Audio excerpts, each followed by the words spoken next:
Oh, Module 2. Choices. Choices. I just want to get the link. Why does it show me everyone when I try to do that? Ooh. Connect your streaming software. The streaming software is connected. Okay. That should work. Huh. Weird.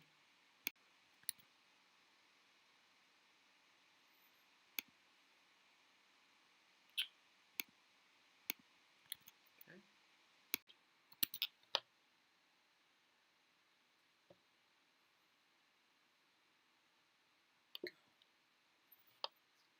Go. Huh.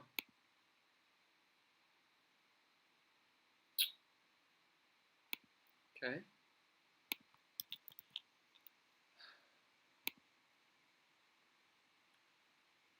Where's the stop stream? God damn it.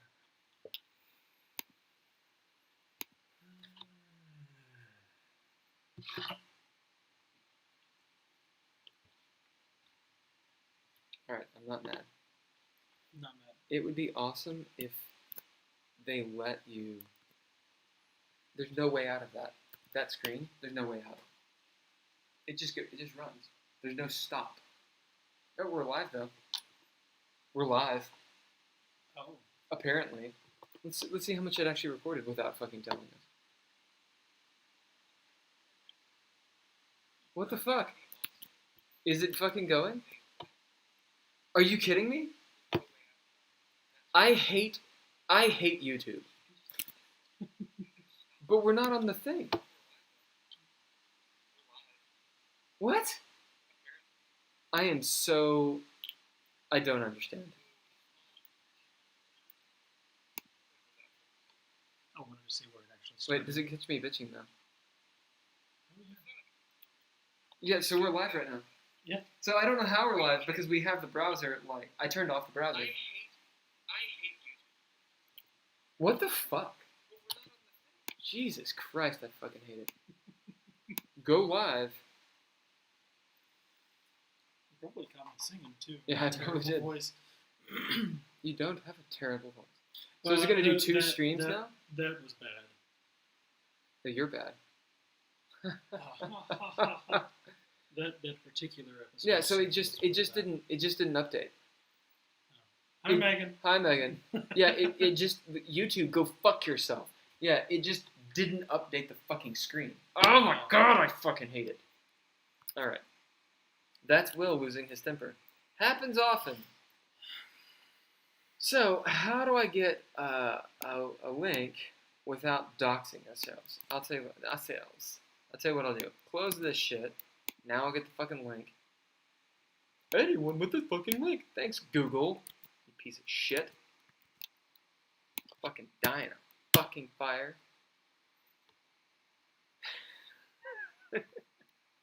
Hi, Megan. Okay. Let me tool with OBS really quick. I want some douchebag who knows about fucking OBS. Looks like I'm drinking piss. Yeah, it does. No. Some douchebag who knows about OBS to be like, oh yeah, OBS is so good. Oh yeah, fuck it. I'd fuck it. God, fuck, I hate this. I hate this software. The fucking passion. There should be the go button. Like, why, in the age of live streaming, is there not a program that's like, you want to live stream? Go. Now, you might be thinking, oh, I'll just pop on the fucking Discord, and there's a little button that says, fucking screen, stream. Yeah, you hit it. See what fucking happens. Nothing happens. Nothing fucking happens. Go to fucking they're liars. Fucking YouTube, bunch of fucking liars. You go, doesn't fucking do it. Doesn't do it. Go to the fucking help page. Oh, yeah, just push the button. Doesn't fucking do it. They're liars. Read the docs. Read the fucking docs. Fucking assholes. Docs. People that write docs can suck my dick. Doc. Doc. Dickory dickory doc. God damn it. Alright. I'm good now. You're going to be okay. You gonna be okay? Oh yeah, I'm fine. He Fine. was never okay. This just happens to me. He was never okay. Son of a bitch. I hate technology so much. Alright, concurrent viewers none. It's just me screaming at the computer.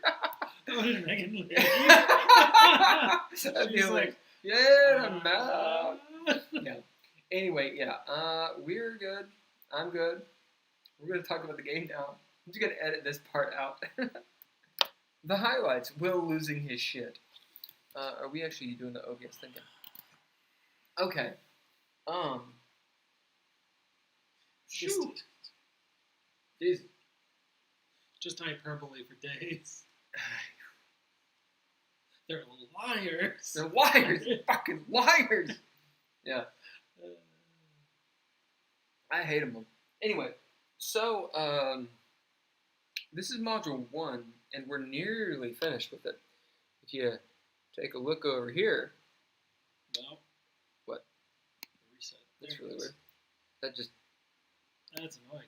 I really love Google right now. I love it so much. I love it. You see how it says we are here? All right. This selected. Yeah, that's it. Technology can suck the dick. It just hates everything. All right, so we're here. Yes, we are. D-bags. And as you can see, we just have a little bit more to go before we pop down into module 2 choices. All right, I think I'm gonna just close that screen because it's fucking stupid, apparently. Let me get some more of this, and then we will start. If you want to talk about the weather and how awesome it is right now, Sure. and why we sound great. Get out of here. Yeah, I'm not. All right. I'm going to rearrange some of these screens a little bit just so we can catch wind of any potential comments.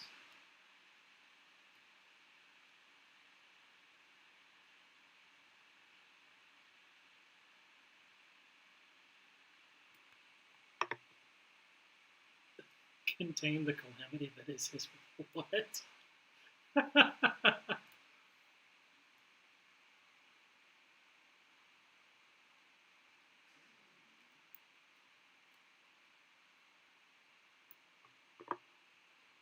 Okay. So, Will was alluding to the weather here. Place where we live just had a bit of a cold spike. It dropped down to low 40s overnight, and then has gone back up over the last couple of days, slowly to 80s with high humidity, and that's played hell on a lot of people with allergies, namely Will and I. In a part of the country that is already prone to a lot of allergens. So our voices are a little shot right now. You may hear us clearing our throats a lot. For that, we apologize, but we're doing our best under the circumstances. But Kentucky weather. I really... A lifesaver gummy? Yeah, I'll take a lifesaver gummy. Yeah. The truth is, he has corona and I don't yet. But if you stay until the end of the stream, we're going to make out. He's going to give me the Rona. Uh-huh. No. Cancelled. Not at all. All right.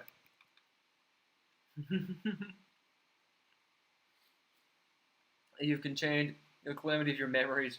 Now that you call them this. Yeah, dude. I said he contained the calamity that is his what? His memory glands. Memory glands. No. Wish I had some memory glands. So. Well, you can milk anything with nipples. Recovering traits. That was a movie quote. I know. All right. Players may recover traits which have been exhausted. Should recover be italicized?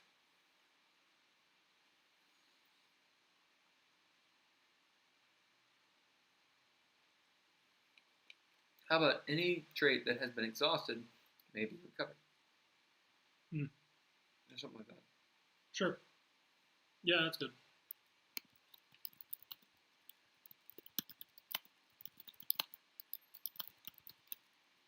It would have been perfect if you had said, "Can you milk me, Greg?" Can you milk me, Greg? Yeah. You missed the opportunity. Any trait that's been exhausted can be recovered. Yep. In a number of ways. I would just say they can be recovered. In the following ways. No. Okay. What is it from? Meet the Fuckers. Oh yeah, can you? That's right. You're right. After the Arbiter declares a new scene has begun, all exhausted traits are recovered. This includes all plot armor which has been exhausted, as well. Whatever. In addition to recovering their traits, characters may choose to heal one wound or one sanity. I don't think we use heal in any other situation. I don't think we need to. Well, it probably shouldn't be a game mechanic then. Like, recover has to do with traits, and wounds and sanity aren't a trait mechanic. They are your health. Right. They're healing. Right, but do you think that heal should be a game mechanic? Because it's bracketed. It is bracketed. I don't know. It sets us apart. It allows some differentiation between traits and health. All right. And maybe that's necessary. Maybe it's not. I don't know. When a player rolls a result with flair or pocket full of change, which should not be italicized, either one.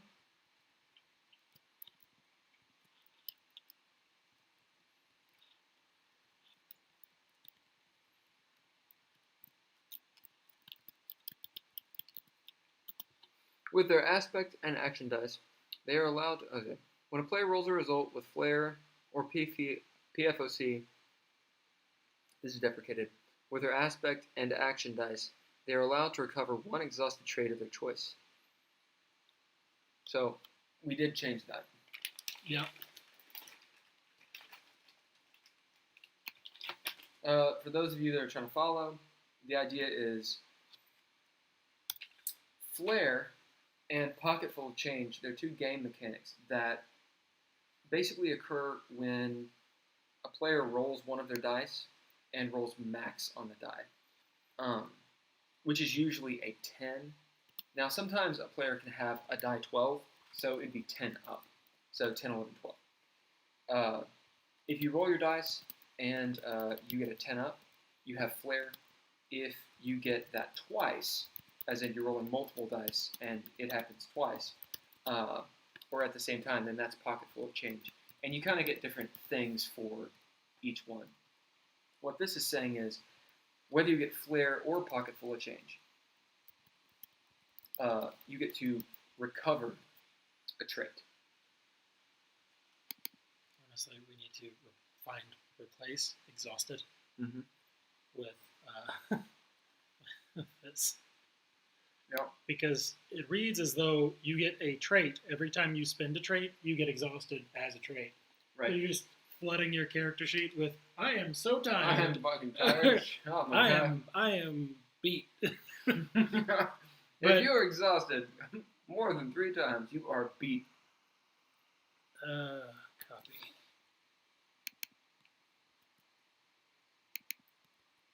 So, one of the things that a couple of the viewership, the viewers have told me, is because they're not maybe they haven't played role-playing games that much.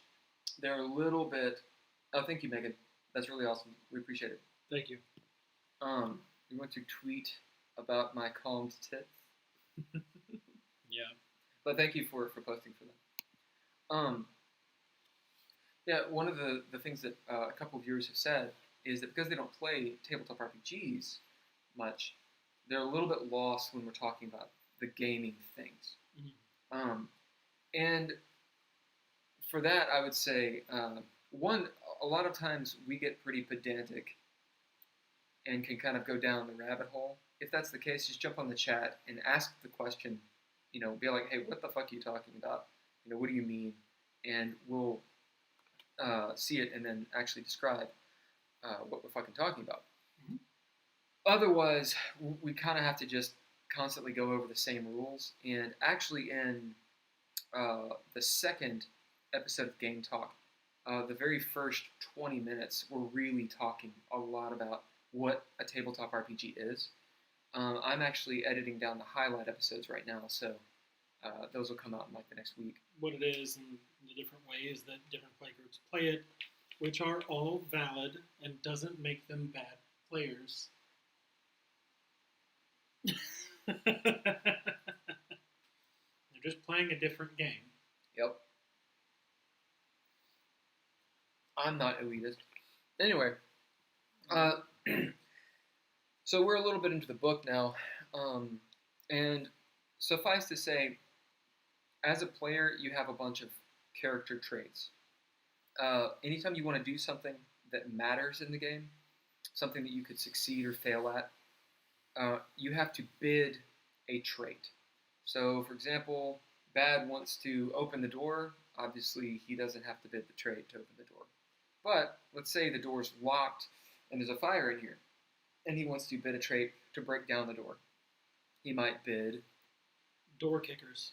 Right, which literally could be on his sheet, because that's the way he made his character, or he could, through different ways, get that character trait, bid it, and there might be rolls involved to see if he succeeded or failed, or perhaps the difficulty of that action was such that you just need a really good bid. It's like I passed through a larger town, maybe a small city, and one of the cobblers there sold a specific kind of boot that they called door kickers, and they're sprock boots, and they're like those boots from that bad Mario movie. Yeah, yeah. Or Battlefield Earth. Yeah. Oh yeah. Yeah. Another bad movie. Although that one's irredeemable, and the Indeed. Mario movie, however bad it was fun. Dude, the princess was hot. When I was a kid, I loved that movie. Yeah. Well, I just like John Leguizamo. Indeed. I like him too. Yeah. I like them all. I did think that the whole toadstool thing, like, it's really weird. Like, they actually turned them into mushrooms. Like, the king is a big mushroom who, like, comes out of the ceiling. Like, all over the city. Yeah. One big, like, fungal mycelium all over. Yeah, mycelium, good word. Thanks. So, the long and the short of it is, a player, when they start running out of traits, because every time you bid one, it's exhausted. You don't lose it, it's just exhausted until you can recover it. And we're going over the rules of how to recover it. But the long and the short of it is, once you're out of your traits, you start, essentially, your character has exhausted all of their agency to do things. And eventually you're just rolling dice and, it's harder and harder and harder. Typically the game doesn't get down to that. That's pretty dire circumstances. Yeah. And it depends on the kind of game that you're playing. You have plenty of opportunity to change the scene as an arbiter and allow them to get their traits back. Or you can stretch scenes out if the feeling you're wanting to convey is that of a marathon rather than, a sprint. The scene isn't about necessarily changing places or changing environments or dealing with different people, right? It's sort of like it can be needing to start a new paragraph in an essay, or it can be starting a new essay in a program, right? The idea is that the scene is running away from the orcs, coming out of Moria, Gandalf's gone, and you all have no rest or respite. You have to keep moving, because if you don't, they will catch you. And all of the events of you all running away until you eventually succumb to exhaustion is the scene, is the narrative of that moment. Or it can be broken down into those individual encounters, and the feel is very different because you're more refreshed, more recovered. Um, and that's a storytelling choice. And the players, of course, will let you know. Obviously, when they want a new scene, they'll be very vocal about it. And there's certain things players can do also to influence that. For example, if, as we're talking about these rules, if the difficulty is very high, a lot of times you're having to throw down, which means you're having to take your dice and throw them down and roll, which means you have more of a chance to actually roll high, a 10 up on any die. You have flair, get that more than once, you have pocket full of change, which means you're recovering traits. On top of that, the players can always sue for a montage scene. And if they do that... Montages always create a new scene after. And the other thing is, losing all of your traits, being totally exhausted, is a low power level starting character problem more than upper level things. Upper level characters can definitely spend all of their traits on a handful of rolls when they're trying to escalate the number of successes through the stratosphere. You know, if they're shooting for 6-8 successes on one roll, which is crazy, then, you know, you're burning through 6 of your traits in order to do that, which is a lot. Yeah, I mean, most of the time, a starting character has, what, like 12 to 15 or something? So the idea of, I mean, for a starting character to run out of their traits, it's a lot easier, because you're drawing from a shallower well. And I think that tells a good story for younger or newer heroes or villains. Yeah, it's a pretty cool character dynamic. It shows such a difference between the coming of age character, which would be what that is, a one background character. We'll get into this here in a little bit, or a seasoned character. Really, the difference, yes, maybe you've built a character coming of age who has pretty high levels and power, like in Magicka, or one of their expertise, basically the powers they can do. But they're kind of like a glass cannon. They might be really powerful, but they don't have that endurance. A seasoned character might be very widespread, jack of all trades, master of none, but they're not going to run out of juice. And that sort of simulates the idea that they have almost a wellspring of, seasoned endurance to deal with many different situations. Do you know what the final clause, and this actually highlights the point, do you know what the final clause of the jack of all trades thing is? No, I don't. So you're talking about having endurance and having the advantages of being a jack of all trades. Jack of all trades, master of none, but better than a master of one. Ooh, I never heard that. Yeah. And it's so ironic because it's usually used without that last part to say the very opposite of that. A lot of the popular, I guess the word would be mosquitoes. They're not. I guess they're expressions, idioms. That's a bit of an idiom, sure.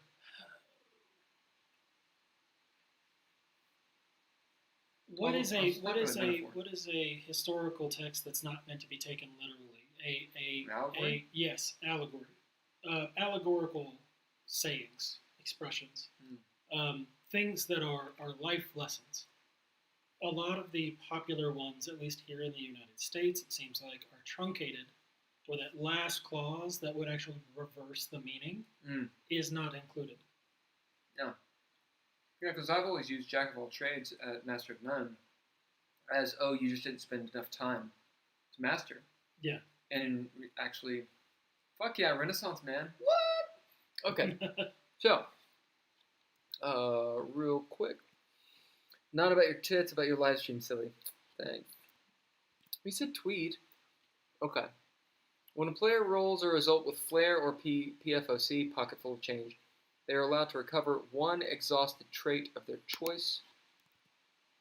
Hell yeah. Immediately recover. So, if you get flair or pocket full of change, boom, any trait you wish, you can recover, although that does not apply to plot armor. Not as far as I'm wearing them. I don't think anybody's ever tried to do that. Yeah, but I mean, I think that's because I'm like, doesn't apply to plot armor. No, I've never heard that. Well, it definitely doesn't apply to wounds and sanity. Well, they're not traits. True. That's why I left heal. You I can't see. recover wounds and sanity, you have to heal it. See what I was doing? Oh. Yeah. So actually, with this idea, you could recover plot armor. Why not? Why not? Why not? They're taking a breather, right? Taking a breather. There's an inspiration there. There's a restoration of faith, something. All right. So let's resolve this. The player may choose to spend 1 pip to recover 1 exhausted trait of their choice. I guess if you bank a bunch of pips, you could do that. But then you have players, as we know, who will be like, kind of like in the background. It's been like 6 sessions. I'm like, well, I mean, I have like 16 pips. So you just kind of like, game the fucking system. I mean, exploiting pips or banking them is a discussion, I think, for another live stream later on down the road. But one of the problems that the system still, I think, encounters is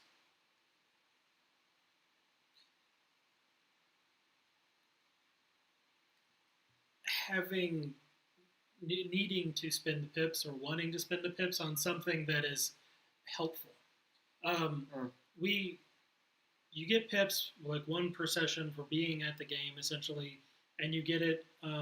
You get 1 when you would do something inspirational, or if you like remember a tidbit of information, knowledge, or lore from like 6 months ago in the game, and you remember it without prompting.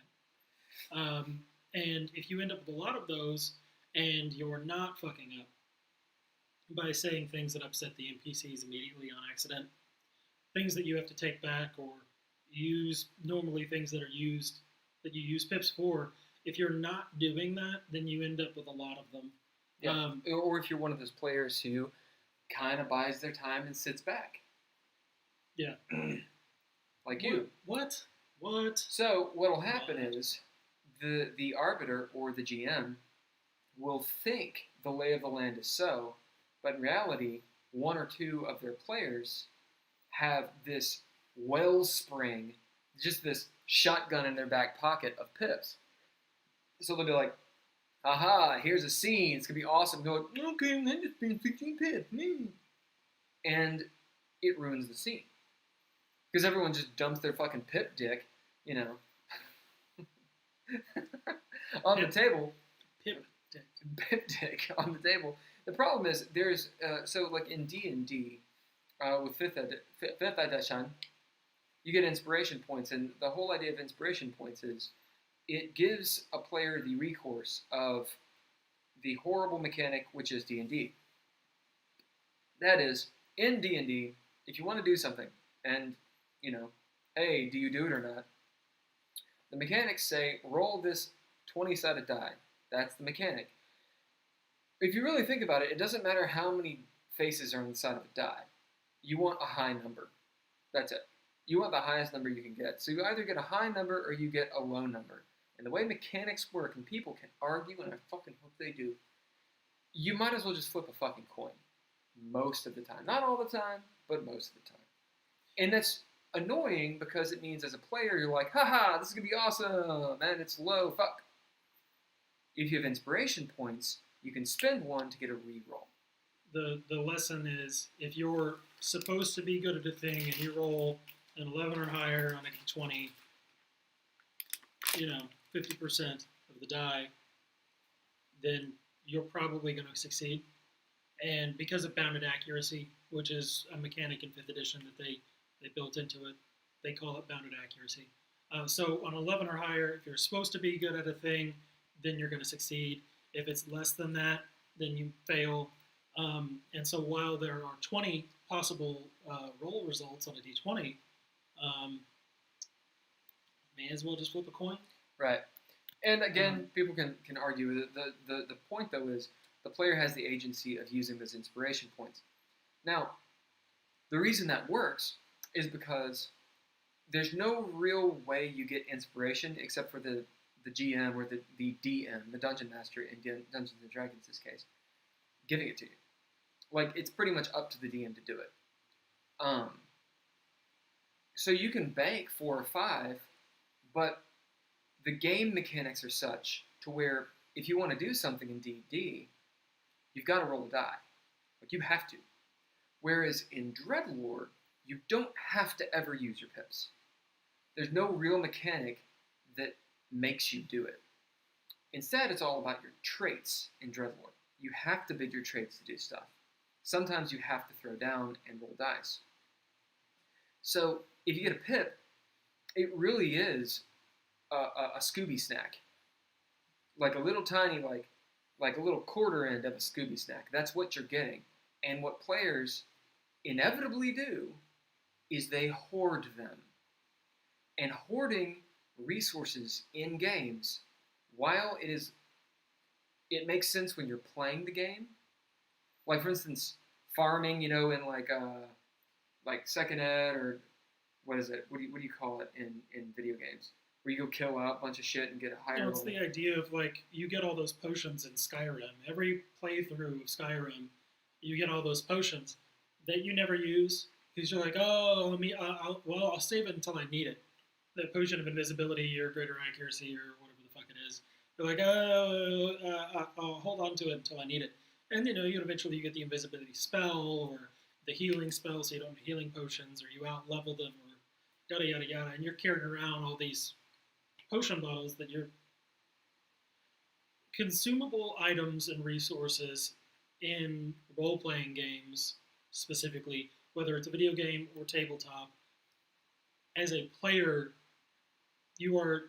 there's a strong disincentive from ever using them because they don't replenish. They are, in fact, consumed, gone. There's a finality there, and there's always the question of, am I in dire enough straits to destroy this thing, right? Yeah, or should I just reset and do the whole thing over so I don't have to use whatever it is? No. Or it feels cheap. So one of the games that I'm not getting into save scumming in video games. I'm talking about. Well, think about it. If you've got, the helmet of a god, or you've got the favor of a god, but she's weak. She is dying, but she owes you the half-life that she has. This goddess does, and if you call in the favor, it's gonna kill her.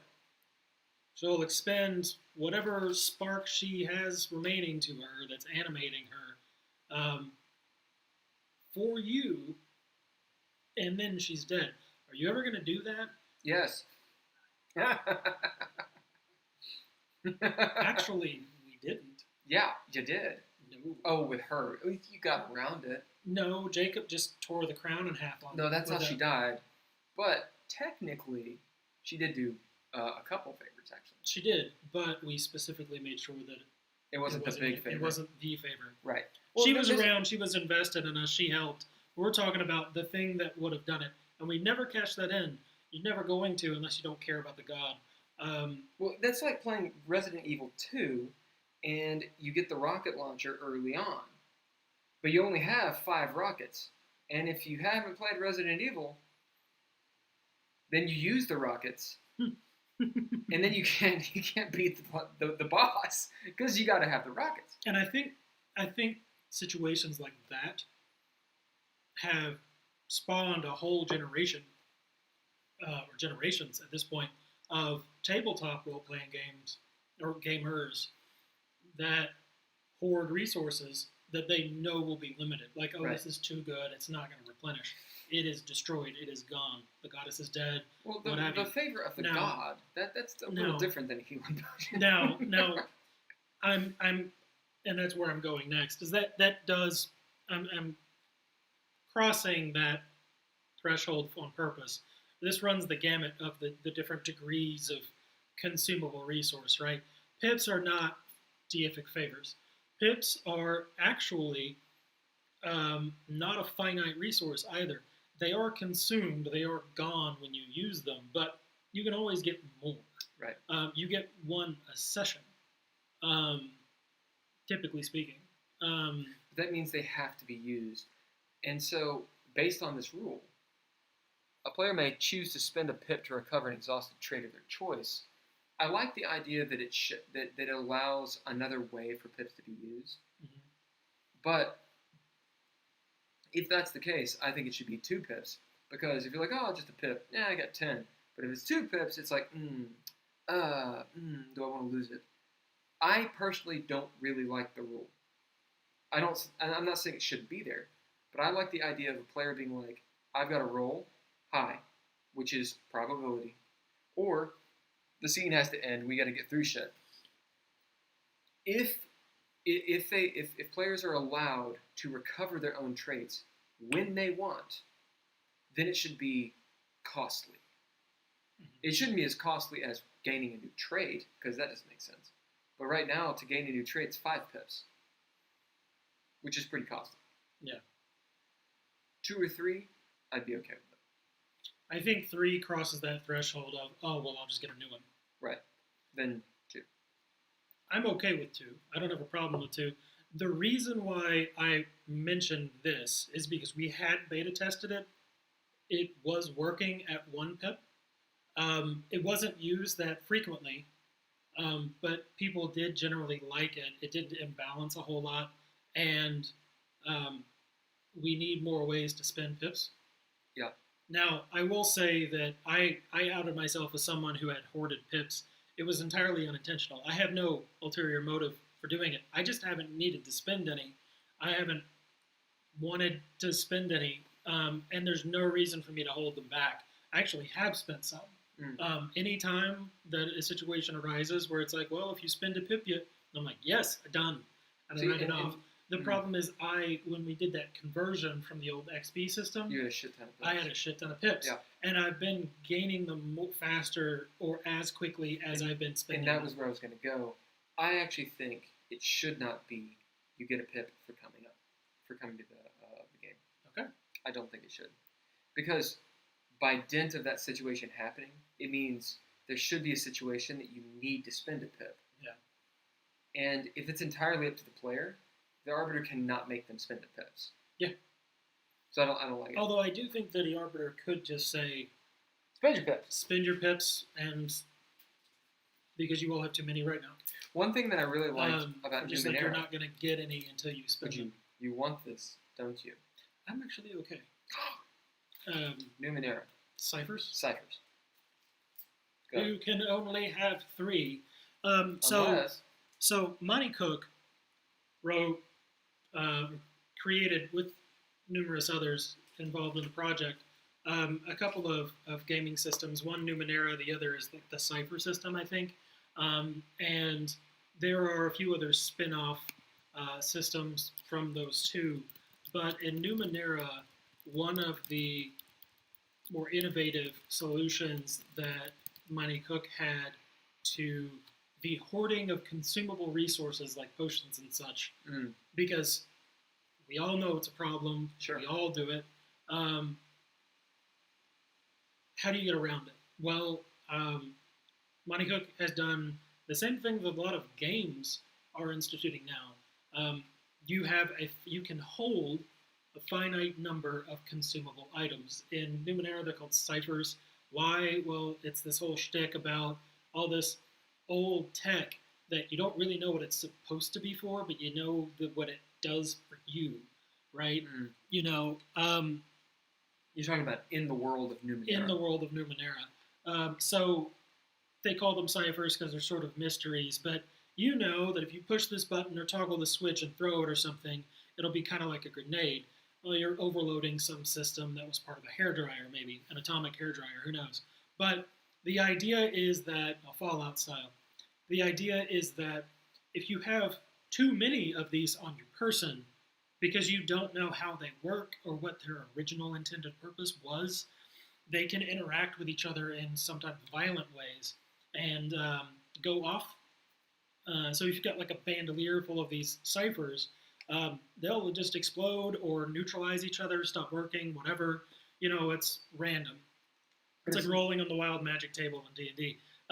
Which is pretty cool. Yeah, it's cool, but the idea is you're hard capped at 3. You can have 3 ciphers, and they're all cool.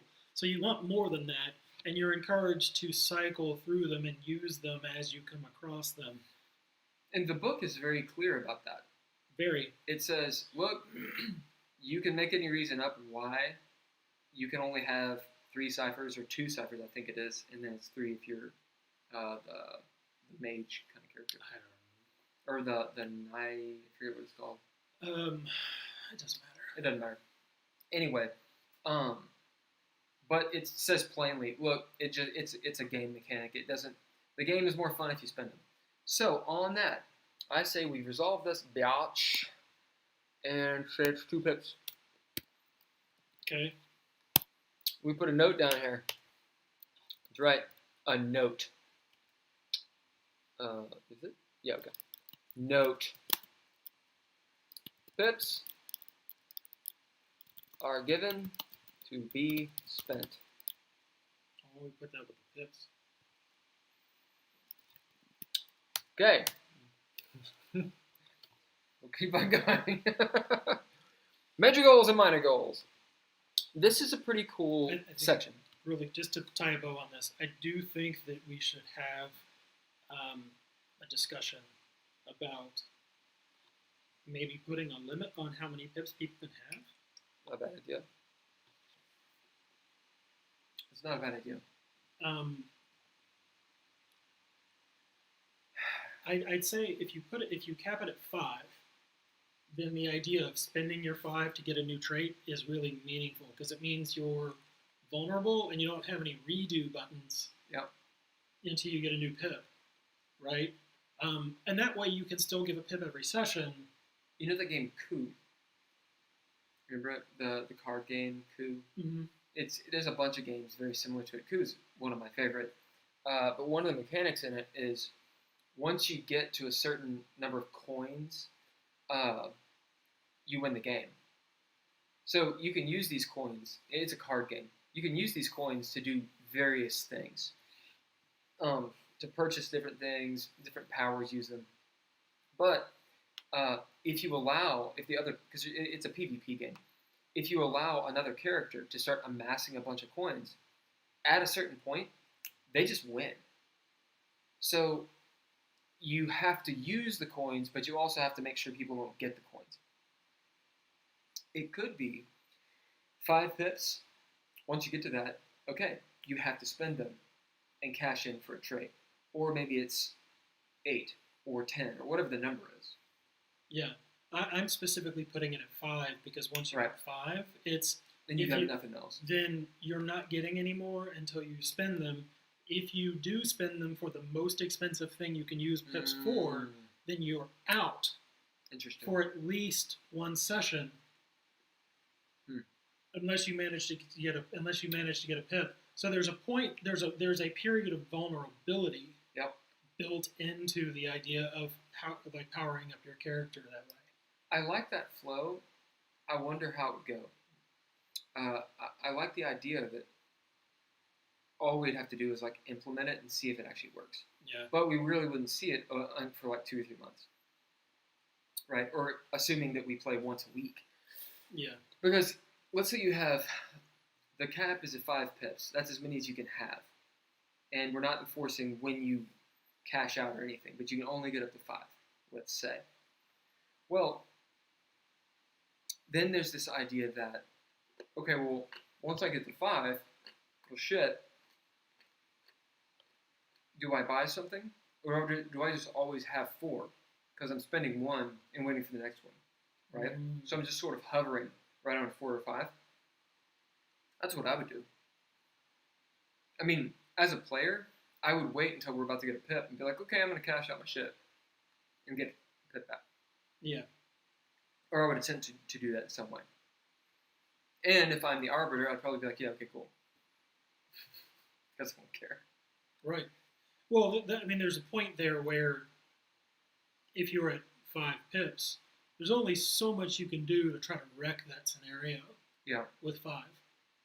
Especially in the event that you're getting a new trait cost 5, and you have to wait for a montage or a new scene for it actually to be available to you, and you can only get 2 traits back before the next scene. I do wonder if it's worth. I wonder if the mechanic itself, the resource itself, is worth as much trouble as it's causing. There's a point where I'm like, so we had XP at one point, experience points, and I was trying to figure out ways that we can use it, and it would make sense. And finally, I was like, why do we even have XP? Let's get rid of it. Honestly, we do. Huh? We've got those little tallies. They're XP. It's XP. Yeah. Yeah. But it takes 3 XP. But it's different. I know, and it's a different name. Yeah. But it's not in the player's hands. Mm-hmm. That's the beauty of that mechanic. And also, it's not you're getting experience points for doing shit. It's you're getting experience points for completing your goals, which is what we're about to get into. Yeah. Okay. I think pips are worth having around. I think putting a limit on it solves this whole thing. And then figuring out how often we want to dole it out doesn't matter. Yeah. Because if you're right, if they know they're going to get one every session, then they're going to build their gameplay around that. Oh, yeah. If you just cap it at 5 and they don't know, you dole it out like inspiration, that's perfect. I think our system needs a cap on it because we're not rolling as often as D20 systems. In D20 systems, you burn through inspiration and hero points because you're rolling for everything. Now, what about? And that's all it does is give you advantage. I like the sleekness of it's 5 pips. That's what it is. It could be cool to be 5 pips plus your tier, but I do like the idea of 5 pips. No, because you start getting to like 9, 10 pips, right. And then you've hoarded. Right, and then you where have is hoarded. The threshold? Right. Okay. So for right now, it's 2 pips to recover exhausted traits, an exhausted trait, and when we get down to pips, let's just make a little note. Are they up? Yeah, I'll take care of it. You're gonna take care of it? Yep. You do it right now? No, but I'm putting a note for myself. He's gonna put a note. He's gonna put a pin in it. Put a pin. Hello, darling Vlad. What's up, Vlad? How you doing, man? Are you feeling better? We hope you are. No. So we are about to get into Module 2. We had a whole 15-minute conversation about pips because they are one of the resources that players really get, and they can use pips in a lot of different ways to do several things. Yeah. And what we were discussing is whether they could use them to recover their traits. We decided they can if they spend 2 pips, and any player can have a maximum of 5 pips total, so they can't really hoard them. Okay. Which means the next time we play, I'm going to lose. You're going to lose like every fucking pip. You just spend your fucking pip. 11. I think I have 16 pips. Alright. Major goals and minor goals. So this is one of the milestones of the system, and how the system has a reward system. What's up? No, keep talking. Oh, so I can't read it. But each character has 1 major goal and 1 minor goal, and players define their own character's goals. Characters' goals with the blessing of the arbiter. Goals are more than simple tasks, and they should not be inevitable outcomes. The character must strive to complete their goals. How about characters must strive? The character must strive to complete their goals. Major goals should be ambitious enough to require 4 or 5 game sessions to complete, but not too ambitious so that they are out of the story arc, spelled with a K. A character should be able to complete 1 or 2 of their major goals every story arc. Arc. Minor goals are more readily achievable and should require 2 to 3 game sessions to complete. It is not unheard of for a character to achieve goals sooner. Recommend 1 to 3 sessions and removal of last sentence. Yeah, you're saying that it's common to do it in one, right? So you cut down on word count in that way. Okay. And you don't like the last sentence. No, because you can't really do it sooner than one. All right. Minor goals are readily achievable and should require 1 to 3 game sessions to complete. For every minor goal achieved, a character gets 1 point returned to both their breath pool, and cunning pool, and they also gain 1 pip.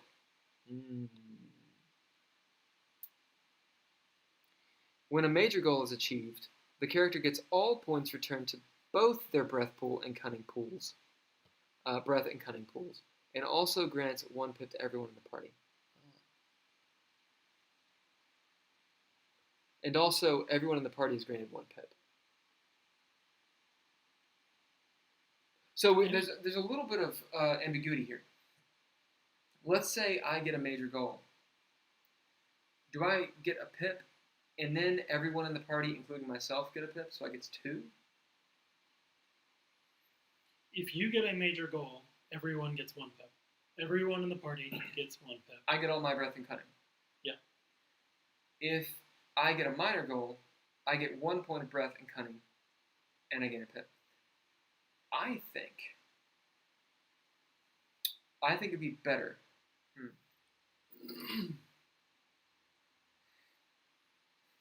I don't want to make it more complicated, but there is the problem of, what if I have all my breath and my cunning? Well, at least I get a pip. What if I maxed out at 5? And you're working towards character advancement and the story. The story is the reward. Everything else is an afterthought. Bitch. Okay. So, yeah, in that case, everything's fine. Smoke them if you got them. Smoke them if you got them. That's the lesson there. Oh, I'm sorry. Are you full up? You have a full tank of gas, and you're overflowing with gas now? Oh, boo-hoo. So, I don't know what I love it. I love it. I don't know what to say. The story, and we've been saying this over and over and over again. This game system is about telling a story with your friends. The character advancement, the resources, all of that are to further that ambition. So, agreed. I don't see it as a problem. In the major and minor goals section, should we talk about the XP that we don't call XP? I'd never mentioned that to you before. You took it surprisingly well. No, I knew. You knew. I know. Yeah. Oh, I know. And now, but we can go back to calling it bananas on your banana shelf. Originally, it was called... Originally, you would gain bananas. And... But you would have to cash in your bananas because you had a banana shelf that you put the bananas on. Once you had so many bananas on your shelf, you could use them for something. Right. You could make banana bread. Right. And it was they were placeholder names for... Like XP and stuff. I think we were trying to avoid using XP. We were trying to come up with something catchy. And... It wasn't me, by the way. I didn't do this. I did it, but you were the one that propagated it. Yes, you would not allow me to change it. It was you and Erin. So I was the one that was like, oh, well, fuck it. We'll just call them bananas and a shelf, banana shelf, until we come up with something better. And then people started using it, and you and Eric would not let me change it. I put it in the book. It went in the book and everything. This is in 1.7. Not this iteration. So, the fast and, banana pudding, yes. There's a whole thing about banana pudding. In 1.7, not this one. So, major and minor goals, there needs to be something in here that says, maybe it doesn't have to even dictate it, as it doesn't have to spell it out, but it does need to say, by achieving major and minor goals, a certain number, that allows characters to advance. Mm. Now, we might actually take care of this in advancement. Indeed. But it should be mentioned, I think, in the major and minor goals, or at least referenced. Achieving a certain number of major and minor goals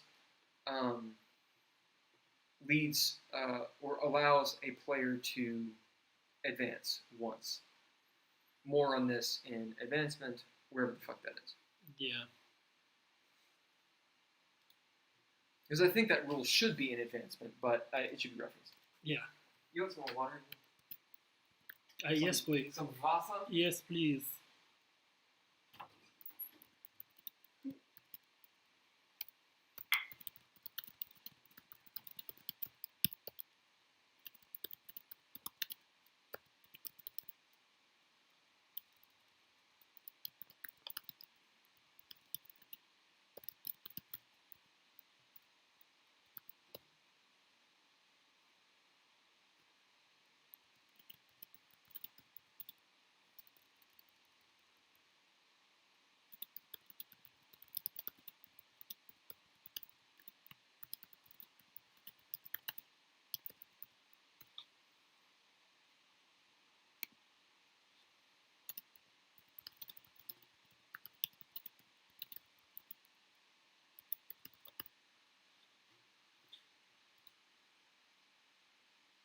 Well, hello, Erin.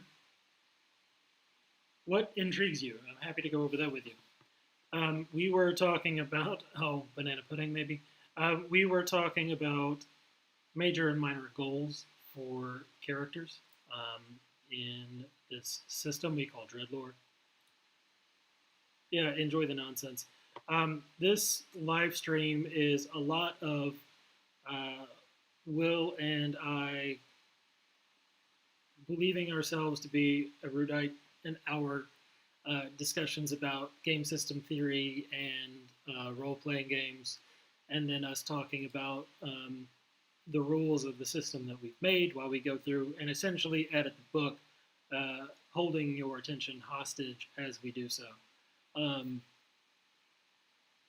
Some of it is Will getting frustrated with technology and yelling, and that's always funny. Erin joined the live stream. Did she? No, Erin Morley. Oh, what's up, man? I'm obsessed with character development when it comes to story. Well, I'm glad that the system intrigues you thus far. Good. So you've already given him a primer, Megan. Excellent. Hell yes. That's fantastic. Yep. Okay, so just to do a recap, now that Will's back in the room, we finished up major and minor goals. A couple of notes here. Thank you for the water. Yep. They are kind of what they sound like. Minor goals are relatively easy to achieve. They take 1 to 3 game sessions. Major goals are significantly harder. They take 4 or 5 game sessions. If you're playing once a week on a regular basis, a major goal is a month's ambition in real time. And that's significant. That's a piece of the story arc. And it's a piece of the story arc. It is a major ambition that should overlap with the goals of the party as a whole. Major and minor goals are something that all characters have. You have one of each. And they are the way that an arbiter maintains cohesion in the ambitions of the group versus the ambitions of the player. Or of the characters. So when you complete a minor goal, you get a pip, which is sort of like a force point or inspiration, or it's a consumable resource that you can spend to fix oopsies or recover traits, that kind of thing. The other thing that you get is you recover a point of your cunning and a point of your breath, which are other consumable resources to sort of bend the rules in the mechanical scenes. Major goals give you more of that than minor goals. The other thing that they both do is allow your characters to advance. Once you or the party as a whole has achieved a set number of goals, then you get to what we call advance, and uh, increase your character's power in some way. And Yeah. that's get a new trait, You have to buy shit. change your expertise, that kind of thing. This system doesn't really have levels or classes or anything like that, so it's sort of point by. But we also don't do points. Yeah. You complete goals as a party or as individuals or both, and the faster you're achieving those goals as a party, specifically, the faster your character progresses in their story, and the faster they progress mechanically. And that is how you advance. Indeed, it is the only way. Right. So the whole idea of it is a reward system. Like the players are rewarded for, and by reward I mean their characters advance by doing shit that makes the game go forward. Yeah. So the way that we ensure that, and it seems to work pretty well, is like what he said. Whatever each character's goals are, they have to achieve those goals to advance, which means they're going to choose goals because players choose their own goals. They're going to choose goals that have to do with the story. Ergo, the story and the goals match up. Right. The other idea is that it encourages players to coordinate with the rest of the player base to have goals that are in line with one another. If one player has a goal that takes them across the continent from where everyone else wants to go, For example.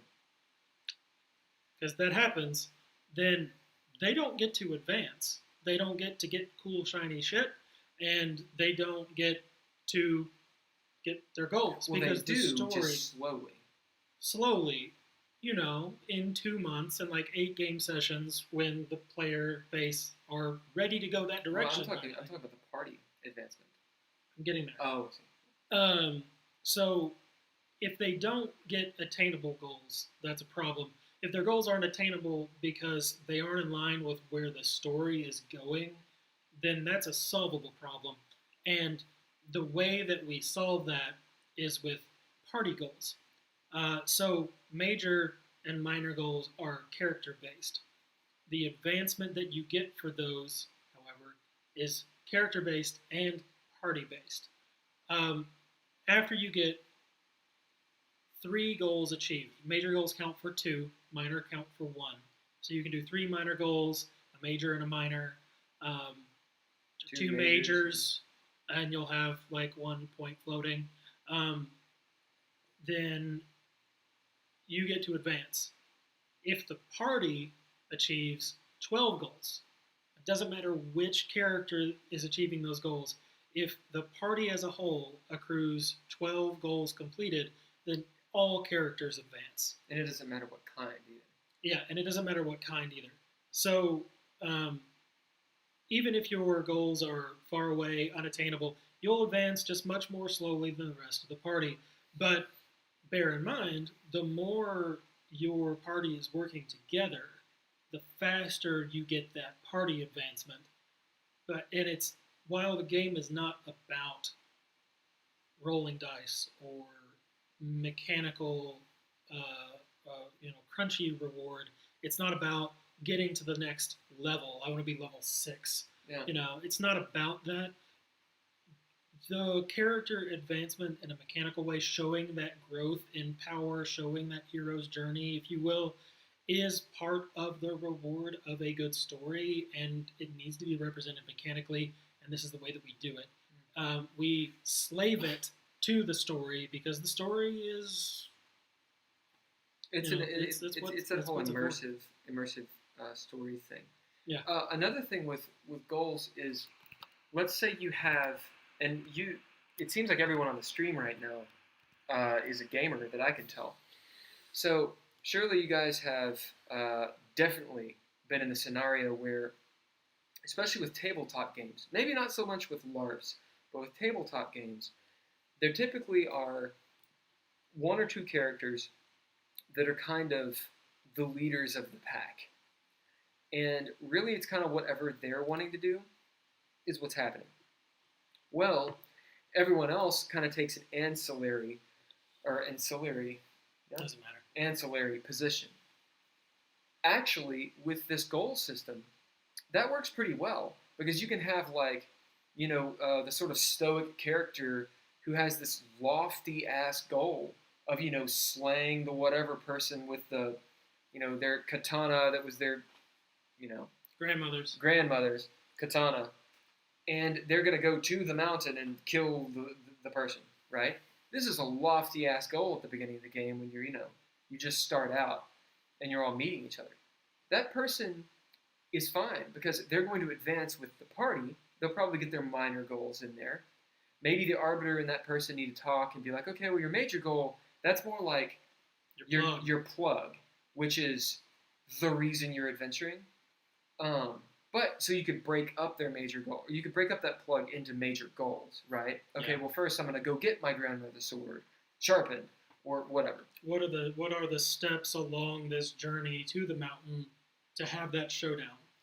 Right. Or those are your goals. Or if they don't want to do that, if they're like, no, because there's plenty of players that they make awesome backgrounds for the characters.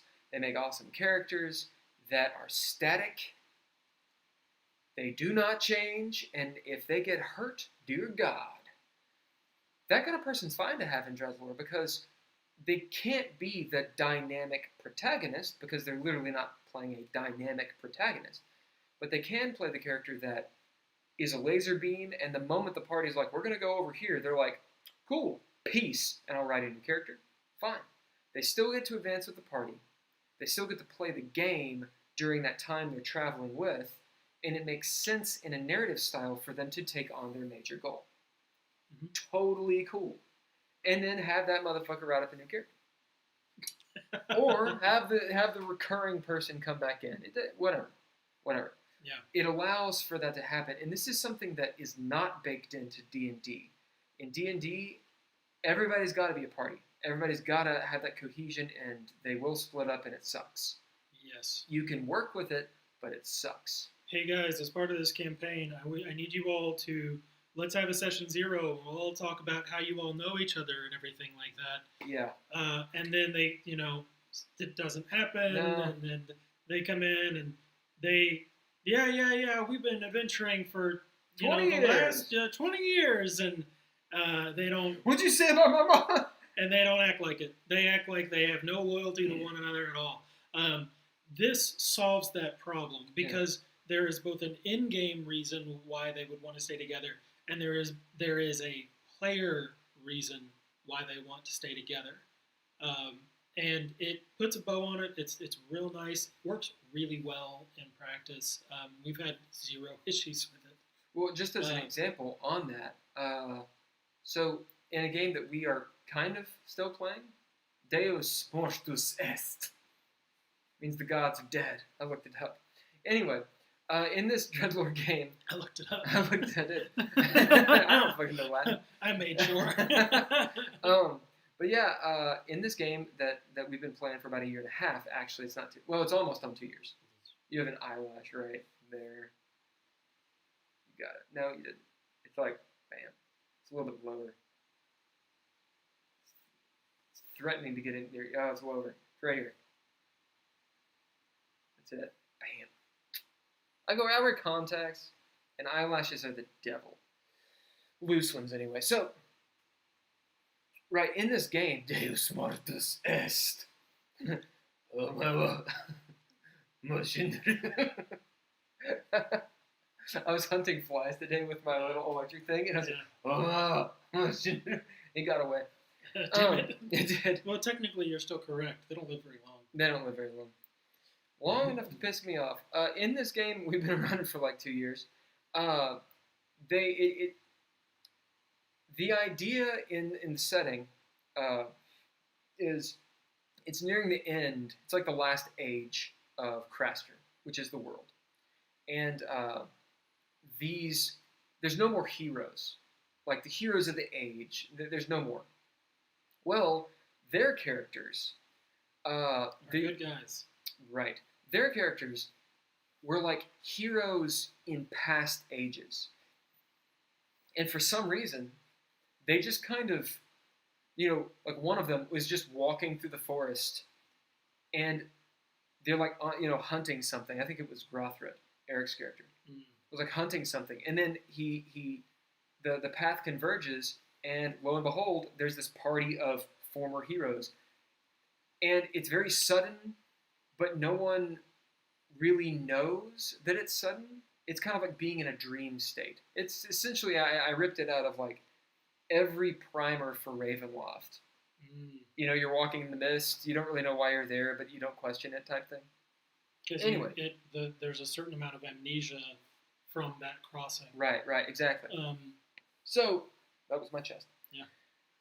So, that's sort of the situation they've been playing in, and their characters were former heroes of the age, so they're really powerful. It's the epic sort of level of the game. Anyway, so they've been going along for 2 years of actual gameplay, and there's a point where they have pretty fucking lofty-ass goals. So, they don't achieve their goals very quickly, but when they do, it is quite literally earth-shattering at times. Well, one of the players who has been on here and has helped contribute a ton to the game, Domni, or Jacob, his character is, he's kind of a loner. And so he's like, I'm going to go over here and do this cataclysmic thing, and the players, the rest of the players were like, okay, cool, we're going to take the airship and go over here and wait. And that was like the game. It was like running 2 different games, right? So a lot of DMs, a lot of arbiters and GMs have had to deal with that situation of the party splits up and you're running this scene, you're running this scene, you're running this scene. The interesting thing, though, is this. If Jacob succeeds or fails or whatever, his goals being met is good for everyone. If they succeed, fail, etc., their goals being met is good for everyone. So there's still table talk. There's still cohesion, right? We're still invested as players in what Jacob is doing. Right. And how is this different, you might ask, from other games? Well, this, we've gone down to that. This idea of major goals and minor goals, the mechanic, the reward system of Dreadlord facilitates that directly. It's not, yes, dog. It's not, you weren't in the scene, you weren't taking part, so you don't get that XP, right? They have to see the dog. Yeah. It's everyone gets something for it, and what this allows for is players to come at a problem from different angles. This is the dog. This is Floki. Hi, Flokes. Flokatone. He's tired for no reason. He's been sleeping all day. They can attack this problem from different angles. Their goals can be a little divergent. It was just created stories that drew the players together, whether they wanted to be together or not. Indeed, the railroading, I don't think is a bad thing. It is a tool for the game master to use, and if you know how to use it well, it's awesome. It's necessary. It has to be done. It's part of good storytelling, and it is okay. It gets a bad rap, and the reason why railroading gets a bad rap is because there are adversarial, old school DMs or inexperienced but well-meaning DMs that take away player agency. And when players feel like their characters don't matter, they don't want to play because they feel like they don't need to play. It's just tell me what happens, and you see, maybe I won't be there next week. Right. So the reverse of that is true as well. Yeah. And that's one of the things why major and minor goals, they're not just, hey, make up a major and minor goal. It is, you have to have them if you want to advance your character. Yeah. It's a root mechanic of Dreadlord 2.0. And one of the ways that it works reverse, as in towards the arbiter, is let's say you're the arbiter and you have a story you're trying to tell. And how often have your players they're just not fucking paying attention. They don't remember the game week to week. They're going off into weird, can I get a soda? Are there any chicks? If there are, I do them. Like that kind of shit. Which classic there's a game for that. There's a time and a place for that. There's a moment. But what this ensures is, hey, look, your major and minor goals have to do with the game we're playing, mechanically, narratively. The arbiter can look and say, hey, what are your major and minor goals? Like, for real, let me see them. Okay, well, we need to talk about these. And because I run games all the time, and I swear, there's nothing that will make me feel like I'm wasting my time more than being like, why are you doing that? That delicate balance and give and take, it works really well with this system because, like you said, the arbiter can exert as little or as much control as they need over what the story is. And they approve the goals or reject them based off of that. Now, ultimately, the players, if they want to tell a story that starts to deviate from the initial intent, well, that's okay as long as everyone's on the same page and there's a discussion about it. When the goals allow for that, they also allow, which is where we were going before, I think, before the dog, for there to be a little bit of a divergence between characters. Characters based off of their psyches, their experiences, their backgrounds, and their gifts and talents are going to attack the story or these problems that come up, these conflicts from different angles. They're going to want different things out of the story as players and characters. And these goals allow for that too. What are the things that we need to do on the way to the BBEG? Well, we need to do A, B, and C. Why? Well, those are our goals. Can we do them all together? Are they more or less on the way? Yes? Okay, cool. Then great. There's no problem. We all support each other, right? We're going to do the thing. What's the best way to do this? Goals help prevent that conversation. Goals help prevent, this system of goals helps prevent player argument at the table. And because you're rewarded for doing the thing. Yeah, and again, you ultimately, you stay invested in what everyone at the table is doing because it benefits you. Well, even PvP is benefited, right? Yeah. Because you have major, minor goals, and if so-and-so stabs so-and-so and whatever, there's PvP, everyone's achieving their goals helps everyone else. Let's move on. All right. Yeah. Choices, and they tend to support each other at times, even if players don't realize it. That's good. Yeah, some DMs are only there to tell a story, as opposed to creating a story with players. Absolutely. And struggled with a party splitting up and how to handle that. There's a ton of YouTube stuff about people talking about it. But this is how you do it. This is how you do it. This is how you do it. This is how you do it. Clearly. This is how you do it. Depending on the system, usually the system does not address this. Like in Dungeons & Dragons, they're like, hey, just don't kind of let it happen. The party's together. You have a healer, right? Like, you got to play the game the way that they want you to play the game. And if you go outside of that, then it has to be, hey, look, we're going outside of this, ergo there's going to be homebrew and ad hocing, and now we're not using the system anymore. We're talking amongst friends, hopefully, and trying to make a fun situation. And that can get complicated in a lot of metagaming. In this, the system rewards it. And so it makes it a little bit easier to deal with, party splitting up, PvP, etc. Okay, let's do character traits. You read it because I have a cough drop in my mouth. Traits are the lifeblood of a Dreadlore character. They are what you can do. During gameplay, specifically the Dread, you affect and change the environment around you by bidding one of your traits. Doing so exhausts that trait until the next scene starts, which is whenever the Arbiter wishes. Doing some edits. Most any word on your character sheet can be considered a trait while you are in the Dread. The Dread. Now, I'm gonna make a note. I'm gonna make a note here.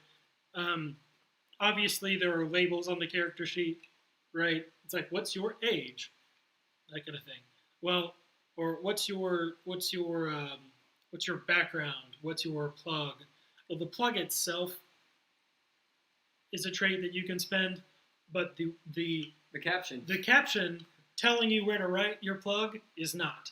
Right. Like, plug is not, age is not, but I think that's a good how note. you fill them in. Yeah, I heard note. When I figure out how to be concise about that, I'll put it in the book. Yeah, captions on your character sheet are not traits. Are they captions though? Is that? Yeah, I think caption works.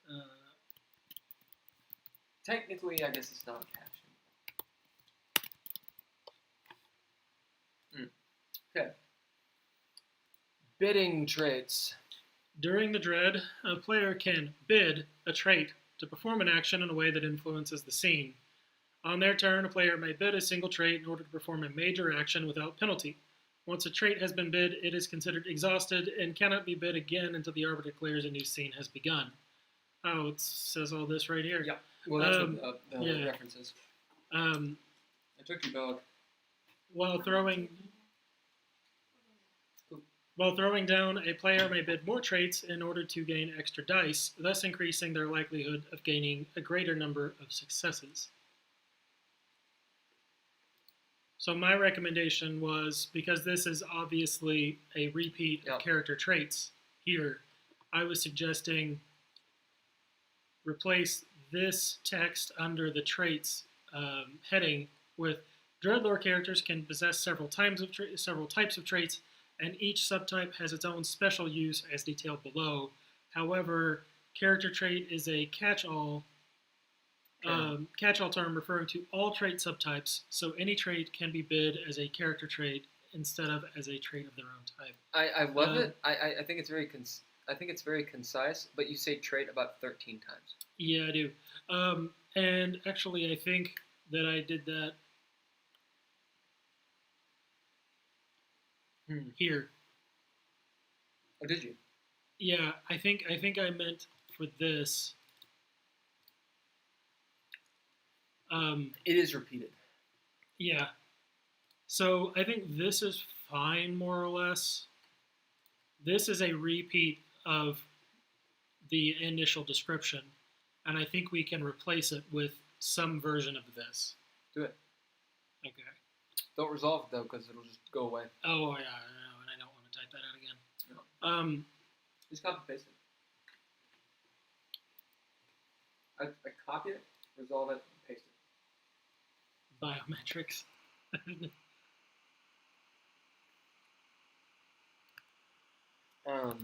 Biometrics. It's talking about how trait. Oh. Right. Oh, yes. Basically, this will make more sense when we get into the different subtypes, character traits, equipment traits, proficiencies, expertise, plot armor, all of those. And essentially, what the difference is this. All traits can be bid to do major actions. This is the mode of play called the Dread. When you're playing the game, you're in the Dread. There's no rolling of the dice. You're just bidding character traits. And all of your traits can be used that way. But there are circumstances when you have to throw down. And when you throw down, certain traits can mechanically have a different effect on the dice. That's why they're subtypes. Yeah, so you can either bid them as the trait of their type or as a generic character trait. Right. And as an example of that, some traits give you rerolls. Some allow you to just do powers that other people can't do. although Some just give you successes. having the trait lets you do the thing, Yes. but you can spend any relevant character trait for that. It's spending the expertise trait gives you an extra die. Yeah, you can get extra dice that way. Right. So, okay. Most of this is repeated elsewhere. It can be rolled in the subsections below. Resolved. So, let me read it real quick. And let's see if it sounds the good. Do you remember how to do strike through text? And Yeah, go to Format. And Text. Top. Yeah. There might be a key for it. Oh, yeah. Shift, Command, X. Yeah. So... Oh, so you didn't delete it, you just resolved it. I see. Yeah. Okay. Well, because I want to leave this here because we may like the way this is written better, and I don't want to do it on stream. Yeah, I understand. Okay, we'll make a caption then, a note. Yeah, I already did. Captions aren't, okay, cool. So, Arbiter's note. Throwing down represents a more difficult challenge, a fiendish difficulty, in fact. However, Dreadlord always seeks to return to the dread. Bidding their traits and not rolling dice is what keeps players immersed in your story. You could take that out and put it in Arbiter's tools. I think I liked it there because in a book setting, it would make sense to have it there and a little caption. Right, but when this gets converted to a book, all that can be done. Yeah, I don't think it's disruptive at all. I think it's fine. I think it's our own little piece of propaganda. Okay, propaganda. Right. Character traits. A player can bid character traits to gain one additional success after the roll. If at least one success is rolled, this can only be done once per action. Which is actually false. It is. Because you can do that, and then you can bid a second character trait. Or so you can do this after you bid the first character trait to do the major action without penalty. This is a point of some confusion when explaining the game. And we've gone a little bit back and forth on it. Do we have a way? I have a solution. Okay, let's hear the solution. On their turn, a player may bid a single character trait in order to perform a major action without penalty. In addition to this initial bid, that player may bid a second character trait for a +1 bonus success, as long as they got at least one success on their roll. Really? So they had to roll to gain that? This was something that... Because bidding the second trait, you just gain the success. You do, but it was never that way in the book. In the book and in our initial discussions, we said, as long as your roll was successful, you can get a bonus success by spending a second character trait. Now, because of... I don't think that's ever... We haven't played it that way because inevitably, when trying to explain that to 7 people at once when you're trying to run the game, it's confusing. People give up. And you're like, you spend it for an extra success. So I like it, and I think it should just be for an extra success. Okay, so... Because this is the way I've always run it. I have always run it. I have always run it. I have always run it as you bid to do a thing. Okay, we have to throw down. Cool. Well, I'm going to spend a trait to get an automatic success. Okay, and then they roll. The downside for that is that as long as you spend the second trait, you can't critically fail because you have a success. That's true.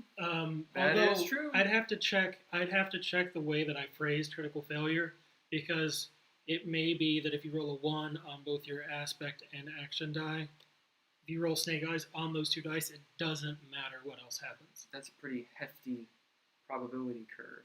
Yeah, but it kind of does this.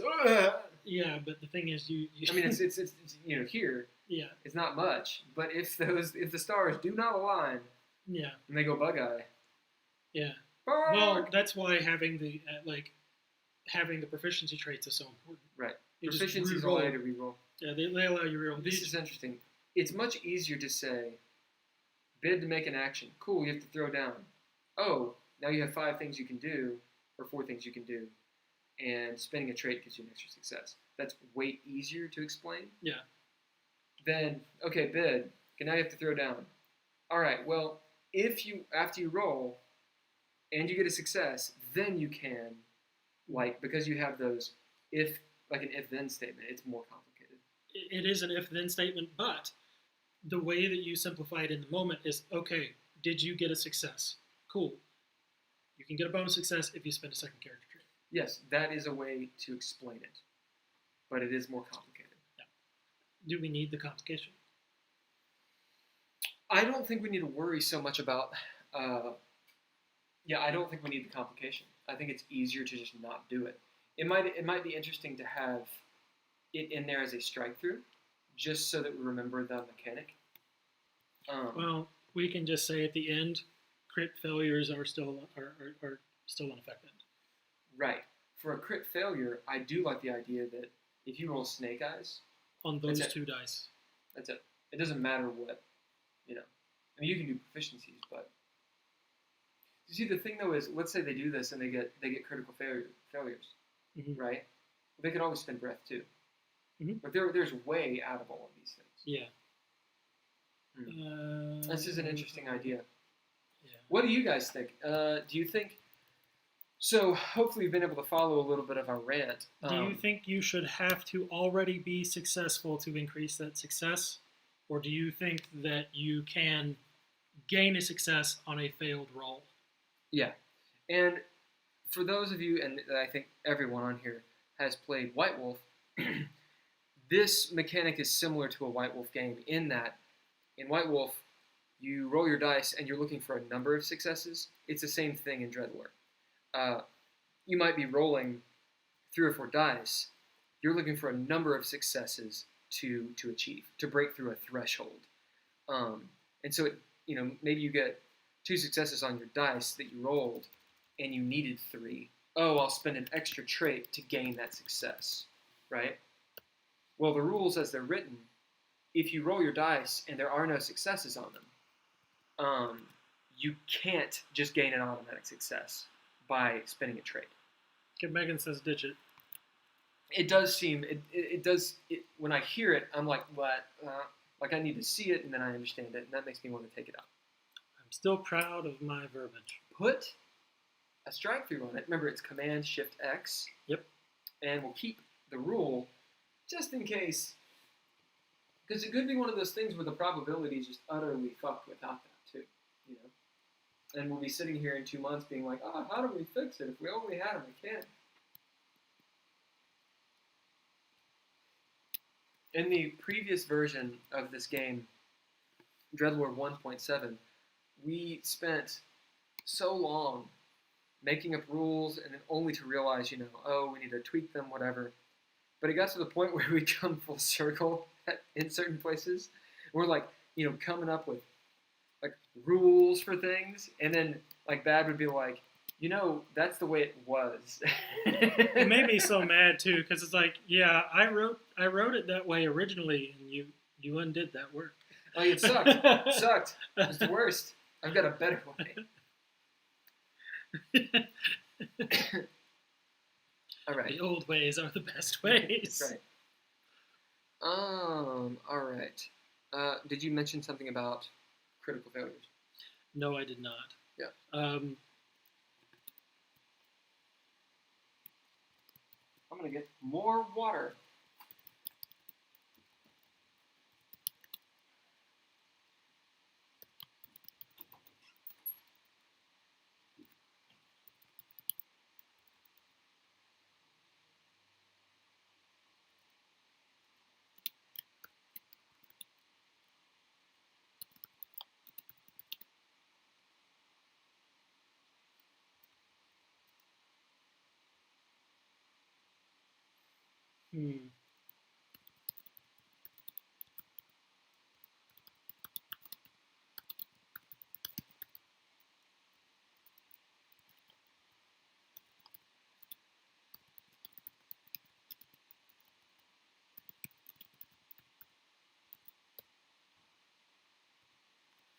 Here we go.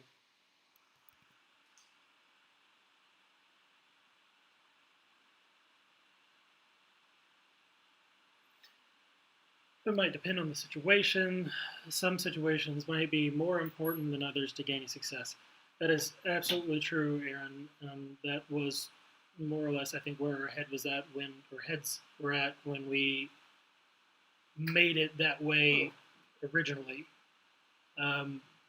And I think that's the plan, Megan. Sort of leaving it up to the arbiters right now. We're sort of shelving it with this drive-through text so that we can come back to it. We've, in practice, never enforced that caveat. Yeah. And haven't had any issues with it. I mean, generally speaking, you're not going to invest the second trait if you failed the roll utterly. The second trait is more of a win more button, right? Which, say what you want about win more buttons. The issue is that if you roll 0 successes on your 2 dice, you're probably just going to spend breath, or you're going to spend re-rolls before you take the bonus success.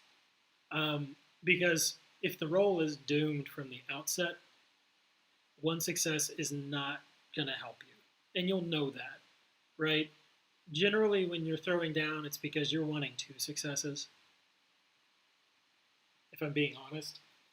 So I think the caveat isn't, honestly, it's not needed. Mm. Right? It is not a win button. It is a win more button. Yep. And in a lot of places, so once we get down to the Arbiter's Toolbox, which is in Module X, it actually goes over a lot of what, Megan, what you're saying, and even Erin too. Yeah. The idea that some of these things, they're more guidelines. You know, none of these are rules; they're guidelines. They're guidelines. It's like the Pirates Code. Oh, it's a Pirates Code. So Erin's like what I hit on there. You may have not been privy to before, No. but the idea is that when you're rolling dice, you're throwing down. The standard mode of play for this game is bidding traits. It's all sort of narrative. I want to do the thing. Okay, great. What do you bid to do it? Well, I bid this trait. You know. That applies. Yeah. What do you bid to tie your shoes correctly, Will? Dexterity. Yeah, he bids dexterity, so he does it. Well, it's raining and it's dark. There's no light. He's doing it blind. So he has to throw down. Rolls dice, and he does it. So if it was just 1 success that it was looking for, really the bid gives you that. Yeah. And just as a window to how that works, think about bidding a character trait for a bonus success. Well, your initial bid gave you the success, but you need 2, right? So you're throwing down, and you're starting at 0, right. Because of the dice mechanic. You've switched mechanics over to throwing down, and that would be fiendish difficulty, is the idea, right? Yeah. So. Really, when you're rolling, rarely will the difficulty threshold be 1. It just won't. Unless it's just, there are certain situations where it could apply. There are always edge case scenarios, right. But those are edge cases, and we could what if this to death. We could what if it to death. So let's just keep on going. All right. Character traits, you already wrote. I just put this +1 does not supersede or counteract critical failure. Okay. Equipment traits. A player can bid equipment traits to use the special quality of that ninja gear. See, ninja gear. Ninja gear can only be bid once per action, just like any trait. Though prolonged actions or rituals may allow for the use of multiple pieces of ninja gear. You know what I'm saying? In this case, each piece of gear may still only be bid for that 1 action. Once for that action. Yeah, I action. didn't read it right. No. Keep going. Most ninja gear grants an extra die, the type of which is determined by the potency or craftsmanship of the equipment. Who wrote that one? You did. I rewrote it because the original was worse. Oh, come on. No, it was. So we have two different writing styles. He's an artist. I write like I'm writing research papers, or court documents, and yeah, I clarified some language and it ended up like legalese. Although that first, your original sentences, some of them are still in there, including that parenthetical you're shifting. Why don't you shut the fuck up, man? I want to know where Ninja Gear is. It's like module 6. Let me do this really fast. I'm gonna say module 6. We are here. Okay. Ninja, probably should not type it there because it has Ninja Gear. There's only 27 different versions of it. You think it's module 6? That's not module 6. Combat. Alright, well, it's the 7? end of module 5. Module 5? Oh, yeah. So go to module 6 and What? Okay. there, scroll. That is Ninja Gear, isn't it? Yeah, that's. Wait, is it just module 5? Well, just Where use the navigation. Oh. Oh, dang. Oh, dang. Oh, dang. What the hell? Sorry, we're trying to use fucking Google Documents and it's shitty. This is all Ninja Gear. I know, we're in... What the hell? It said Module 5 Combat. That is bullshit. No, module 6 was combat. I just said it was at Module 5. God damn it. Alright, Module 5 is Ninja Gear. Son of a bitch. We are here. Where are we? Okay.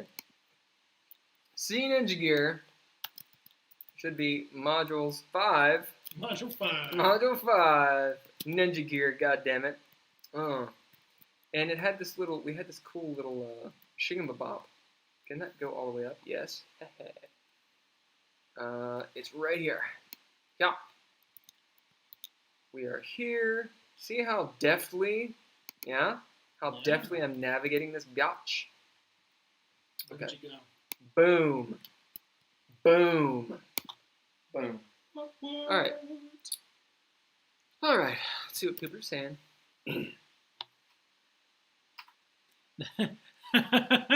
An artistic court document. Well, it is an interesting read, and you can read it. It's on Google Docs for you to check out. Yeah, let me throw up the link really fast yet again. And if you want, Erin, you can jump on with us. Yeah, you are welcome to make comments, and we will read them. Yep. And if it doesn't work or something, then just let us know. Okay, so proficiency traits. Any problems with the Ninja Gear thing? I think the Ninja Gear is fine. I think Okay. we say Ninja Gear a whole lot, and I tried to just say gear. yeah. Proficiency traits. How a player can bid proficiency traits to activate the ability described for that proficiency. See proficiencies. This can only be done once per action.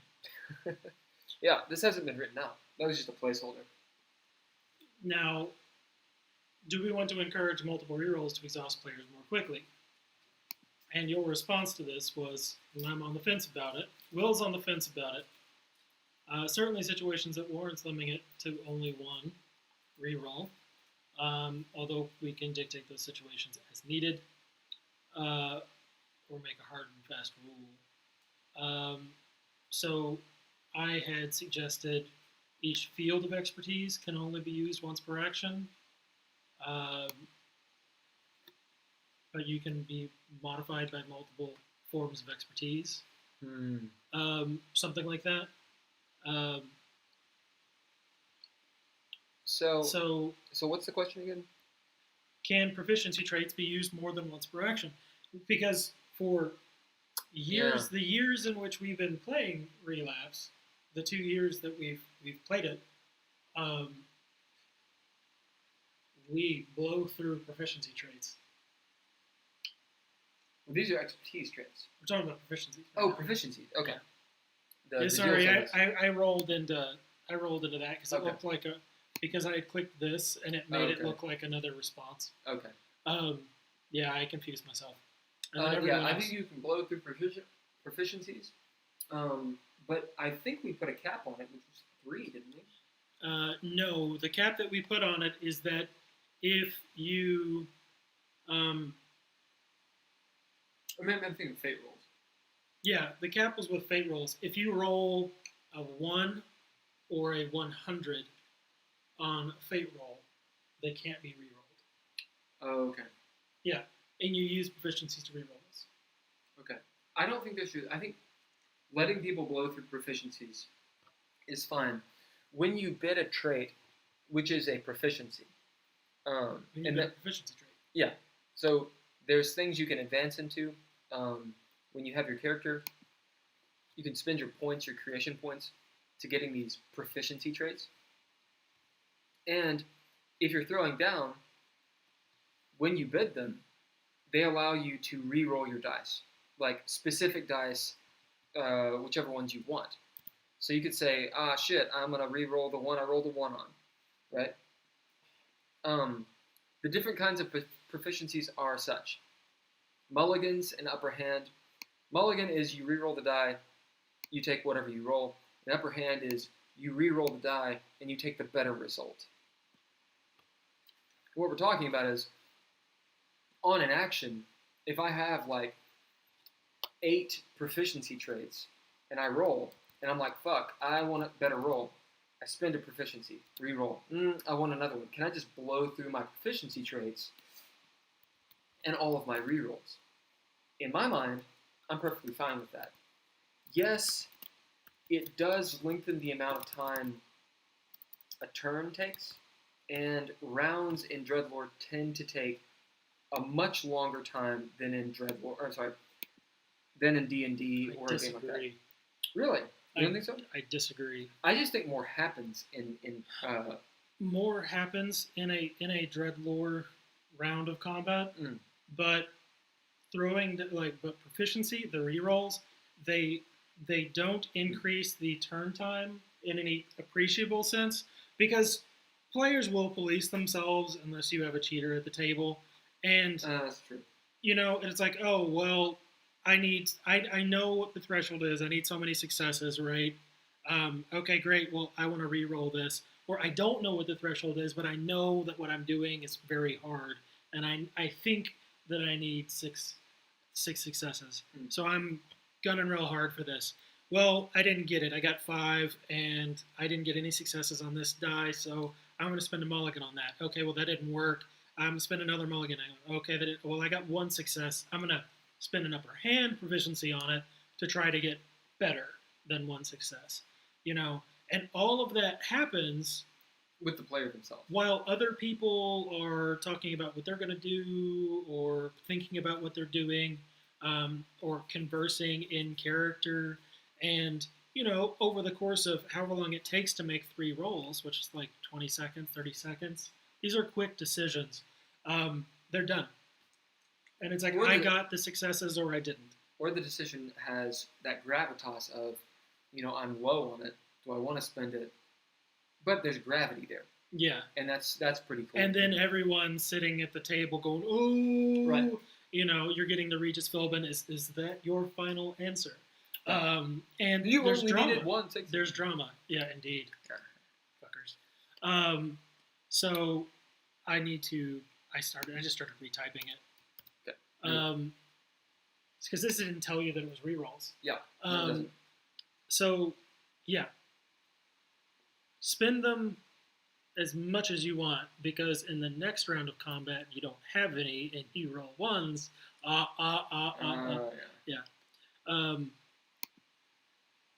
That's it. Yeah. Sorry, I thought someone had said something else.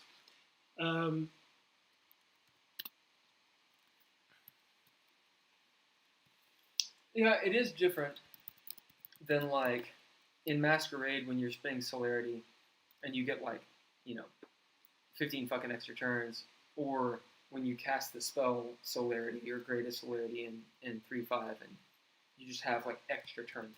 It is different than that. When you're dropping proficiency, it's much more along the lines of, as a player, how much do you want to invest in this roll to re-roll the dice? You gotta weigh, well, I could spend a proficiency and re-roll some dice, but by doing that, I'm exhausting my character traits. And you're not gonna get them back unless you roll a die, you roll a 10 up, or a new scene occurs. So, it's player agency. The player gets to make that choice. And that's pretty cool. I think proficiency traits are one of the better rules of Dreadlord, as well as the major and minor goals. It's something that kind of sets it apart from other game systems because it's not dependent on like how powerful of a character you are, or how high level or something, or you went down a certain path, or a road in a PRC or something, or prestige class. Instead, it's, as a player, do you want to buy proficiencies with your advancements? And if you do, you are the reroll fucking master. That has its own kind of power. It just means you're an incredibly consistent character. At the same time, let's say in the game you don't roll a lot of dice because you just don't have to throw down much. We've run plenty of Dreadlord games, session after session, where there's no dice rolled. You can still use those proficiencies as normal traits to bid during major actions. So indeed, which is what we talk about right here in character traits, bidding traits. Yeah, so it's never dead weight. You don't really. We've tried very hard to ensure that any of these advancements that you pick as a player for your character are all viable in whatever form of play that game session involves. Obviously, your character is going to be better or worse at things relative to other characters or NPCs, antagonists.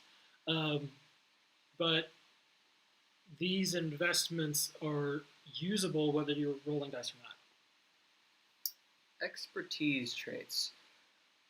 Alright, this is short. A player can bid an expertise trait in order to gain an extra die once per action.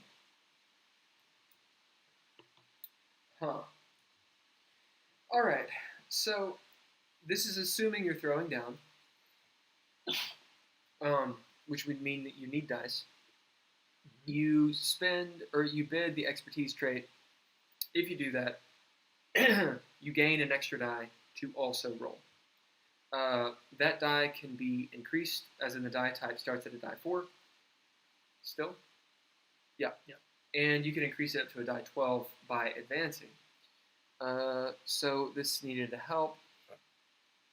Okay, each field of expertise can only be used once per action. But much like... Did you just read this? Yeah, but I fucked it up. Okay. Keep going. But much like equipment traits, each action can be modified by multiple types of expertise. Okay. So long as those expertise are used in the action, i.e., using multiple scrolls of magicka simultaneously. That should be an EG, not an IE. Both work. I looked it up before I typed it. Did you? Yeah. You. Fuck you. All right. I think I'm right. Okay. So. They can both work. EG is an example, IE is clarification. Okay. And I'm using it more as a form of clarification. Sure. Using multiple scrolls of magicka simultaneously. Yeah, I think that works great. Copy paste it. Copy paste. Resolve. Copy paste resolve. And read them comments. Read them comments. You have me second guessing myself. Yeah, that's what I do.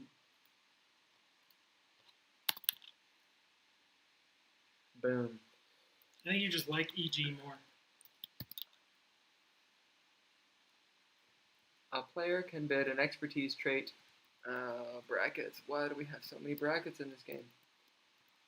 Use EG. It is better. Yep. IE still works, but use EG. IE more or less translates to in other words. I tend to use it when I'm trying to clarify rather than give an example, although that is an example. So, a player can bid an expertise trait in order to gain an extra die once per action. Each field, and you need... what was that parenthetical? Okay, just a second. Okay. Vote East. Yeah. Sweet. Alrighty. Once per action. This expertise trait needs brackets as well, doesn't it? Alright, each field of expertise can only... Get rid of that first sentence. Oh, This yeah? was supposed to be everything together. Okay. Yeah. Oodoosh. There you go. Expertise traits. Although it doesn't explain what they are. Alright, I was wrong. Yeah. Although neither does that. It does. Does it? Yeah. What do they do? You bid them to gain extra dice. Ah, there you go. Each field of expertise can only be used once per action, but much like equipment traits, each action can be modified by multiple types of expertise. We just read this. That is great. Plot armor traits. Before we do that, we're going to kick over here. Going to pause the stream. I'll be back momentarily. Cool, man. Seems like it will go a lot quicker than most systems. Yep. All right. Is my head huge on the stream right now? That's because you're leaning forward. Yep. Plot armor traits. Oh, what are you doing? Player can bid plot armor to reduce damage taken at a 1-to-1 ratio. A character gains a number of plot armor traits equal to the sum of her brawn and mind. It should be there.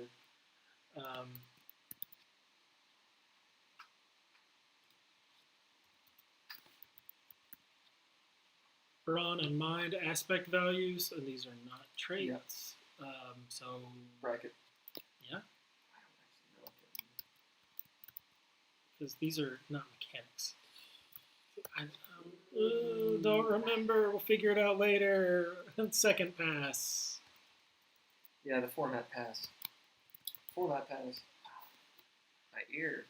Unlike other traits, any number of plot armor traits can be bid at one time if reducing damage taken, i.e., not using them as character traits. The sinuses. It's in you. Oh, I need to take my medicine. That's what it is. So, this one's pretty simple. This is how you negate incoming damage. Plot armor, we're being cheeky with the name. It's literal. You are important to the plot. Ergo, you must live. So you have plot armor. Indeed. That's why you're tough. How tough are you? Well, it's your power stats. Add them together. That's how many traits you have. And you tick them off as you take damage, because it's better than taking a wound or losing sanity. Right. If you lose 6, then you die. Yeah. Wounds or sanity. So,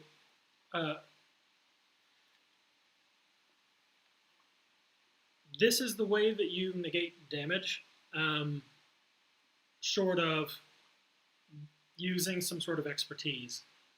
You use plot armor, or you use literal armor, which is next. Yeah. Which is next. Armor traits function like plot armor, but are derived from armor or protective equipment worn or carried, rather than from aspects. See Ninja Gear. Yeah. Oh, the Ninja Gear. I like how this dogged endurance that term has held. I love it. Ninja Gear. Why? Ninja Gear, Are we Ninja ninjas? We've gone to cons and run this, and then we're like, but are we ninjas? Nope. Are we ninjas though? No. But why do I have Ninja Gear? Question is, don't you want Ninja Gear? Yeah. Do I have to use kunai? All right. Remember, one of the players was like, I don't like it because it kind of pulls me out of the game. It's a little silly. And I was like, shave your fucking beard. I didn't name any names. They played it. I didn't say anything. I knew that. Roll into Module 2 since it's short and Mod 2 already deals with creation. Looks like we're in Mod 2. Yep. Chapter 4. Never mind. This won't be Chapter 4. This will be Chapter something else. Da da da da. I just leave it for now. No. Okay. I'm gonna get more water while you figure that out. Okay. Oh, Google Drive's taking forever. My poor MacBook. All right, finally we got to Module 2. Now where in the hell to put it here? See, I actually don't think I should have done what I just did. See, that would be a neckbeard. Yes, yes, agreed. Okay. Let me put this back here, because I actually think it's just a big old repeat. There it is. Okay, so you have your checklist. This is all for character creation. But actually, we're in Mod 2. So we'll find a place to put that checklist here in a second. Module 2, it's character creation, but I called it choices. It should probably be called character creation as well, which I can spell. Okay. The quote is, if you're going to dance with the gods, you might as well lead. Alpha Ame, notable Azraelian bard, when asked to recount the tales of the Unforgiven. Huh. I think the Unforgiven is a reference to the party of anti-heroes that they play. Which I should probably put a note in there. Is it out in the ether still, or did you find a place for it? Oh, it's up top. You left it?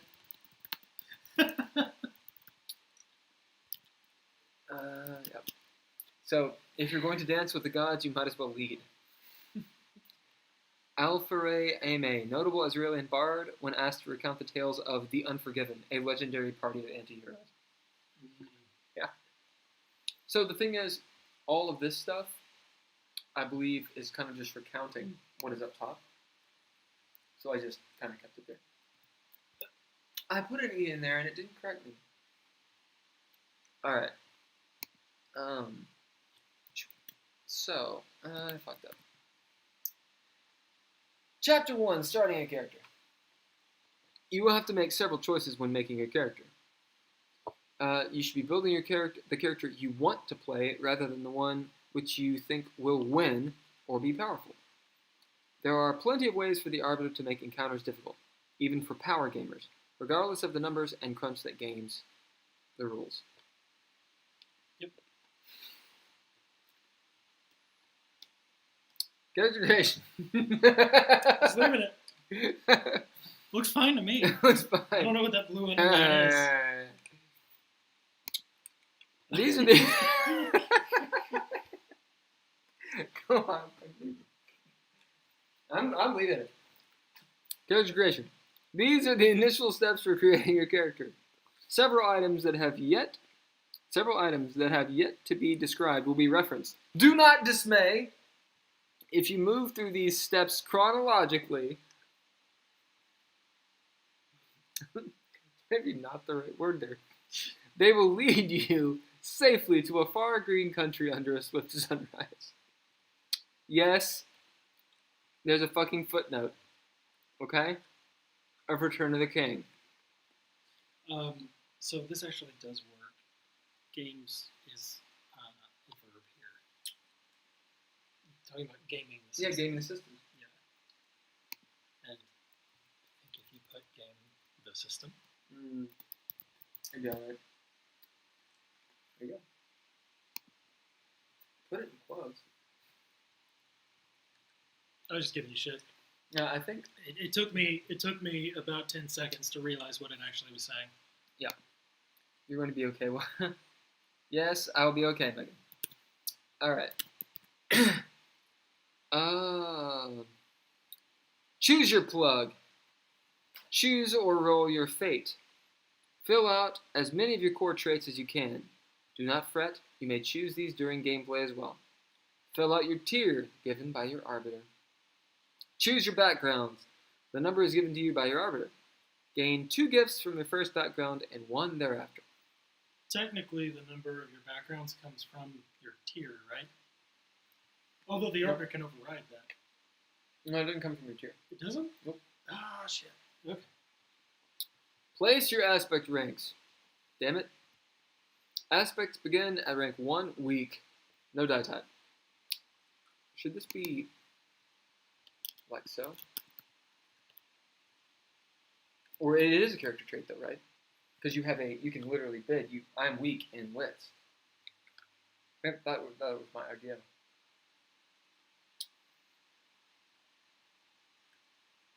I know we tossed around the idea of being able to bid rank 6 traits, but bidding a rank 1 trait would be like bidding a flaw. And honestly, I just don't want to deal with writing out that mechanic. Aspects begin at rank 1, weak, no die type. Each rank costs 1 boost. The number of boosts you gain is designated by your tier. I'm just keeping it. Yep. Choose your proficiencies. Choose your ninja gear. Unless the arbiter says otherwise, you gain 1 piece of ninja gear that harms, 1 that protects, and 1 that is useful as a tool. Some kits also grant ninja gear. In addition, discuss with your arbiter about what your character should have when starting the campaign. Choose your expertise. Bidding expertise traits grants you extra dice with a die 4 die type. Improve these die types by advancing your training within each expertise. We do need that. Right. Calculate your attributes as designated by your aspect ranks, and other choices. Fill out your free traits. You gain 5 at game start plus any the arbiter gives you. So, character traits. Yeah. They're the bog standard. Oh, well, I don't like that. I like free character traits. Because you do get, you're right, they don't need to be free. They don't. Yeah, because it says you get 5 at the start of the game.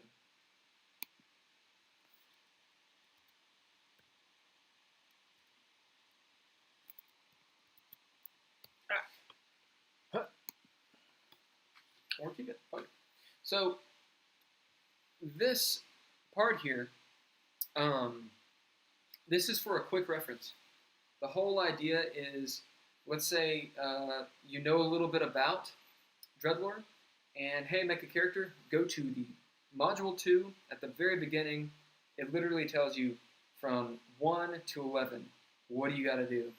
And it also allows an entire player group, to sit down and be like, okay, this is what we need to do and when.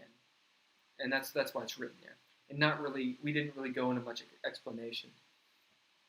At that point, you could be like, proficiencies, where are proficiencies? Well, they're in Module 1. You flip back, you can read about proficiencies. This is your creation checklist. It might just be a redundant thing. Yeah, I think it is just redundant. Do we like the way it says it better? I like the other one because it's very easy to read. I like that. It's just boom, boom, boom, boom. No explanation.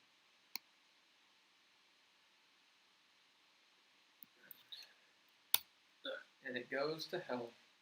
That chapter needs to go as well. Yeah, I thought I'd pick that too, but I didn't. You didn't. I didn't. Oop. It's gone. I read. All right. So we actually made it to 2. Let's move Weir here down there because we got about 9 more minutes of the stream. I think, yeah. Okay. At 9:30. Sure. And let's see about how far we want to get down in this. And that'll dictate a little bit.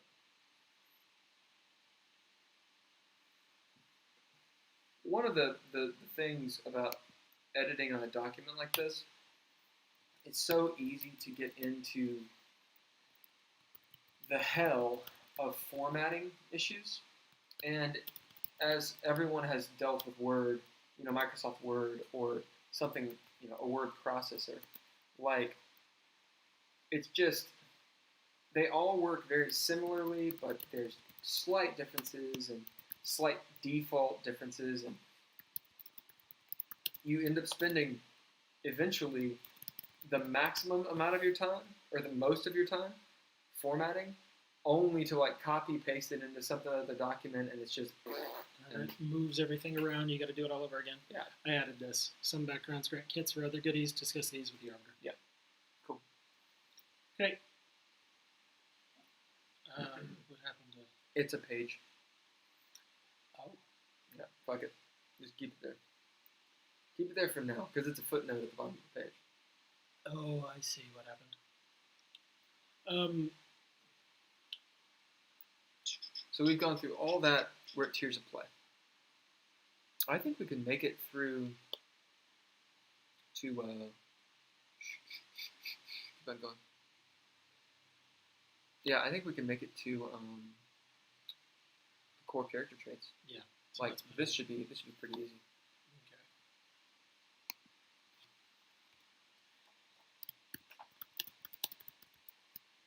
We are going to have to stop talking so much if we're going to complete this by the end of the year. Yeah. Tiers of play. Tiers represent a character's power level and where they are in life. If the party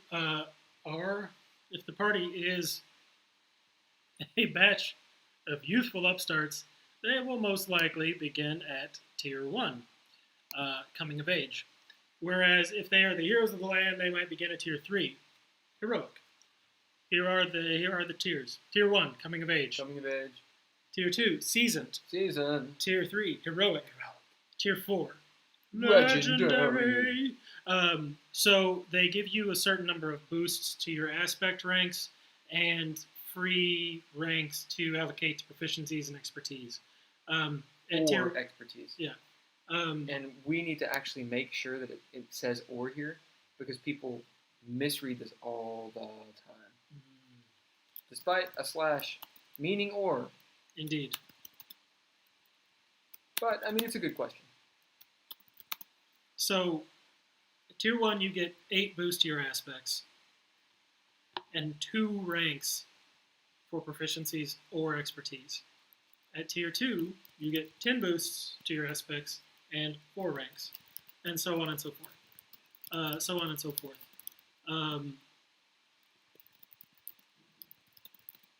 These are nice and neat ways for the Arbiter really to just determine starting power level of your characters and keep it cohesive.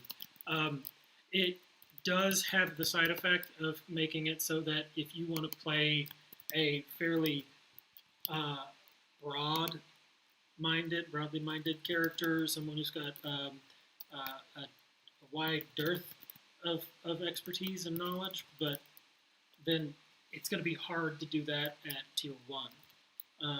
That character may not be realistic for the campaign you're playing. Tier 1 is really meant for, like, the stable hand that's been mucking out stables their whole life, and they're, like, 17 years old, and something happens in the village, and they do something heroic, and an opportunity presents itself to do something grander with their life from then on. That's Tier 1.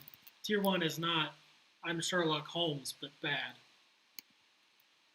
So, bear that in mind. It's intentional. I'm calling them free ranks. Doesn't matter. People call them all kinds of stuff. In other systems, freebie points, free ranks. I like the idea because it's once their tier is set, players may add boosts to their aspects starting at rank 1. Players may split up their free ranks between proficiencies and expertise as they see fit. And then it actually says what they are. Yep. And these should probably be in some kind of like bullet. It does make me sad that they're not all on one line anymore. I know. Okay, just leave it for now. Okay. Character traits. So, character traits. Your character sheet is populated with descriptive words. Most are considered traits. Semicolon, nice. Traits are gained during character creation and from advancement. Some traits have special purposes, but all may be bid to attempt a major action. All of this is discussed above. During the dread, only one trait may be bid on a player's turn. She bids. All of this is redundant. Is it? All of it is redundant. Well. Yep. Hold on. This isn't. Leave this. This is. So we're talking about character traits, but character traits are already talked about. Mm-hmm. So this does not need to be there. Yeah? Yeah, because we went over, like, bidding character traits and all that shit. We can do this. Swing. Mm-hmm. So your character sheet is populated with descriptive words. Most are considered traits. While throwing down, a player can bid her traits. Unclear. Okay, so this is apparently unclear. Like, what is throwing down, maybe? Oh, I have no idea. I doubt it. It's probably the entire thing is unclear. So let's read it. While throwing down, a player can bid her traits to do any of the following. The only caveats are that her bids must be relevant to her action succeeding, and that she can gain each benefit only once per action. Gain 1 immediate success from bidding a character trait. Gain an extra die from bidding a trait granted by expertise. Gain an extra die from bidding a character trait, or a trait granted by a piece of ninja gear. Gain a reroll, either a mulligan or an upper hand, from bidding a trait associated with proficiency. So those are the 4 things you can do when throwing down. Yeah. Other than rolling your die. Yeah. Although the once per action thing is, again, it's discussed in more detail up above, and we don't need to include that because it's not accurate. Yeah, ready.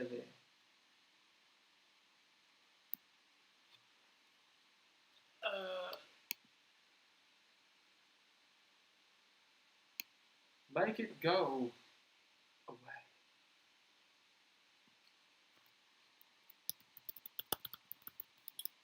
Character traits.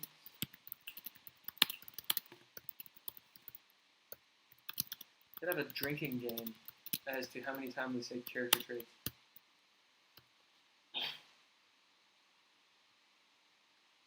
I think you should do the C module 1, but fuck it. Keep it that way right now. Ah, yes. So this is just formatting stuff. Let's get through. This is it. Resolve? Yeah, I'm going to leave it for a second because I'm going to clarify okay. this. As mentioned, some traits are special and allow other sorts of effects. These include proficiencies, plot armor, and choice traits. Proficiencies, I don't know what that means. Choice traits? Arbiter's choice. Yeah. Proficiencies grant rerolls. Plot armor absorbs damage. Choice traits do what is specifically noted in their descriptions. So that was specifically because I know why I would have written that. Yeah. It was, hey, what do these do? Hey, what do these do? Hey, I'm too lazy to look. Yeah. That's what that is all about. Okay. I think we can get rid of it. I think we can get rid of it. All right. We are here. We are here. It is 9:30. Woo, doggy. Ari. Oh, do we erase the other we are here? I don't know, but I'll do that in a minute because I don't want to scroll again. Yeah. All right. Yes, I'll survive. So, let me turn this on it. Turn this thing off. All right. So that's where we are in the book, in Das Book. We finally made it to Module 2. Boom. There's technically 8 modules, but we call Module 8 Module 10. Module X. Module X. cool. I think still like it. it's hilarious. It's the Arbiter's Toolbox. It's It's the one you stay away from. It's Right. that special ingredient. Yeah. It's that little zest. Sugar, spice, and Module X. Module X. Chemical X. Chemical X. So, yeah, next time we're on GameTalk. Next time on GameTalk, we'll talk about hopefully we can get through Module 2 pretty quick, because a lot of Module 2 is pretty tried and true. Yeah. I can think of maybe a couple places that could be a little wonky, like maybe periods of life specifically, because the mechanics on them, it's a cool mechanic, but it needs to be reworded. Did we? Oh no, we went through periods of life on here. Are you sure? Not me. Hold on. Did you do it when you went over the bestiary? No, I didn't. Last week when I was not here? No. Yeah, I'm gonna check this out real quick. I think this will be interesting. We are here. Okay, we're not on equipment traits, right? No. We've got that. Rid of that. I want to see where. Just too many deletes. No, that's not cool. It's cool. Periods of life. Where is this in the book? Why does it do that? Stun conditions. Yeah, we went through conditions. Oh. Yeah. And we went through periods of life. I think at one point it was in Module 2, maybe. We definitely need to go back and do this. We need to add periods of life to the creation. Yeah, because remember Megan was helping us out and saying what it should be. Yeah, her and Cameron were. Yeah, that's right. So, we've already done periods of life. This thing is not going to work for it's stupid. Let me see. Core character traits, all this stuff is pretty straightforward. Backgrounds will just be a lot of fun. And then we're into. We will need advancement. Yeah, advancement will be something that we have to actually talk about. Yeah. The major thing is just figuring out where it goes. There. I mean, it goes right there now. I think it stays there. Stays there? Okay, yeah. So yeah, I think actually Module 2, we'll get through, so long as we don't blather on for an hour and a half, I think we'll probably get through it in one GameTalk. And we really should. I think that's a realistic goal. Because right now, be a minor goal in game terms. Minor goal. We all advance here and anyway. So we have 6 more modules after 7 more modules technically. That would be at the very minimum 7 weeks. Yeah. So yeah, we need to get through Mod 2 next week. I don't know why that's doing that right now. That's really it's annoying. Fucking awful. Modules 2 and 3, we can get through in 2 weeks. We'll blow through proficiencies. Yeah, proficiencies. We'll expertise. But expertise is that's a bear. That's a beast. That's a mountain to climb. That's a beast.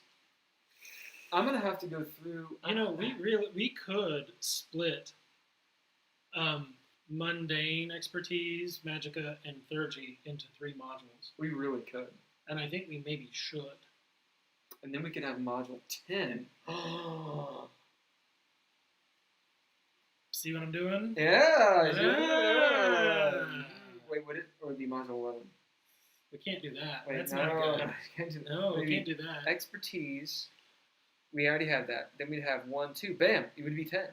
Wait, theurgy and magicka. Is that what you said? Or is there another one? This module 7 is setting. You had mundane. 8, 9. Right. Yeah. So mundane expertise, theurgy, and magicka. It would only add, Module 10. Fuck yeah. Yeah. Yeah. So, the point is, though, we have 10 modules. And that means at the minimum 10 weeks. So that's 2.5 months. It's almost October. We've got to get through Module 2, definitely next week. If we can, blow through that and even proficiencies. I think we'll definitely get through Module 2 next week. We could potentially get through Module 3 as well. Splitting Module 4 up, I think, will be good for the book. And us. Yeah, and us. It's a bear. But it's going to be a bear. We're going to have to not talk about game system theory.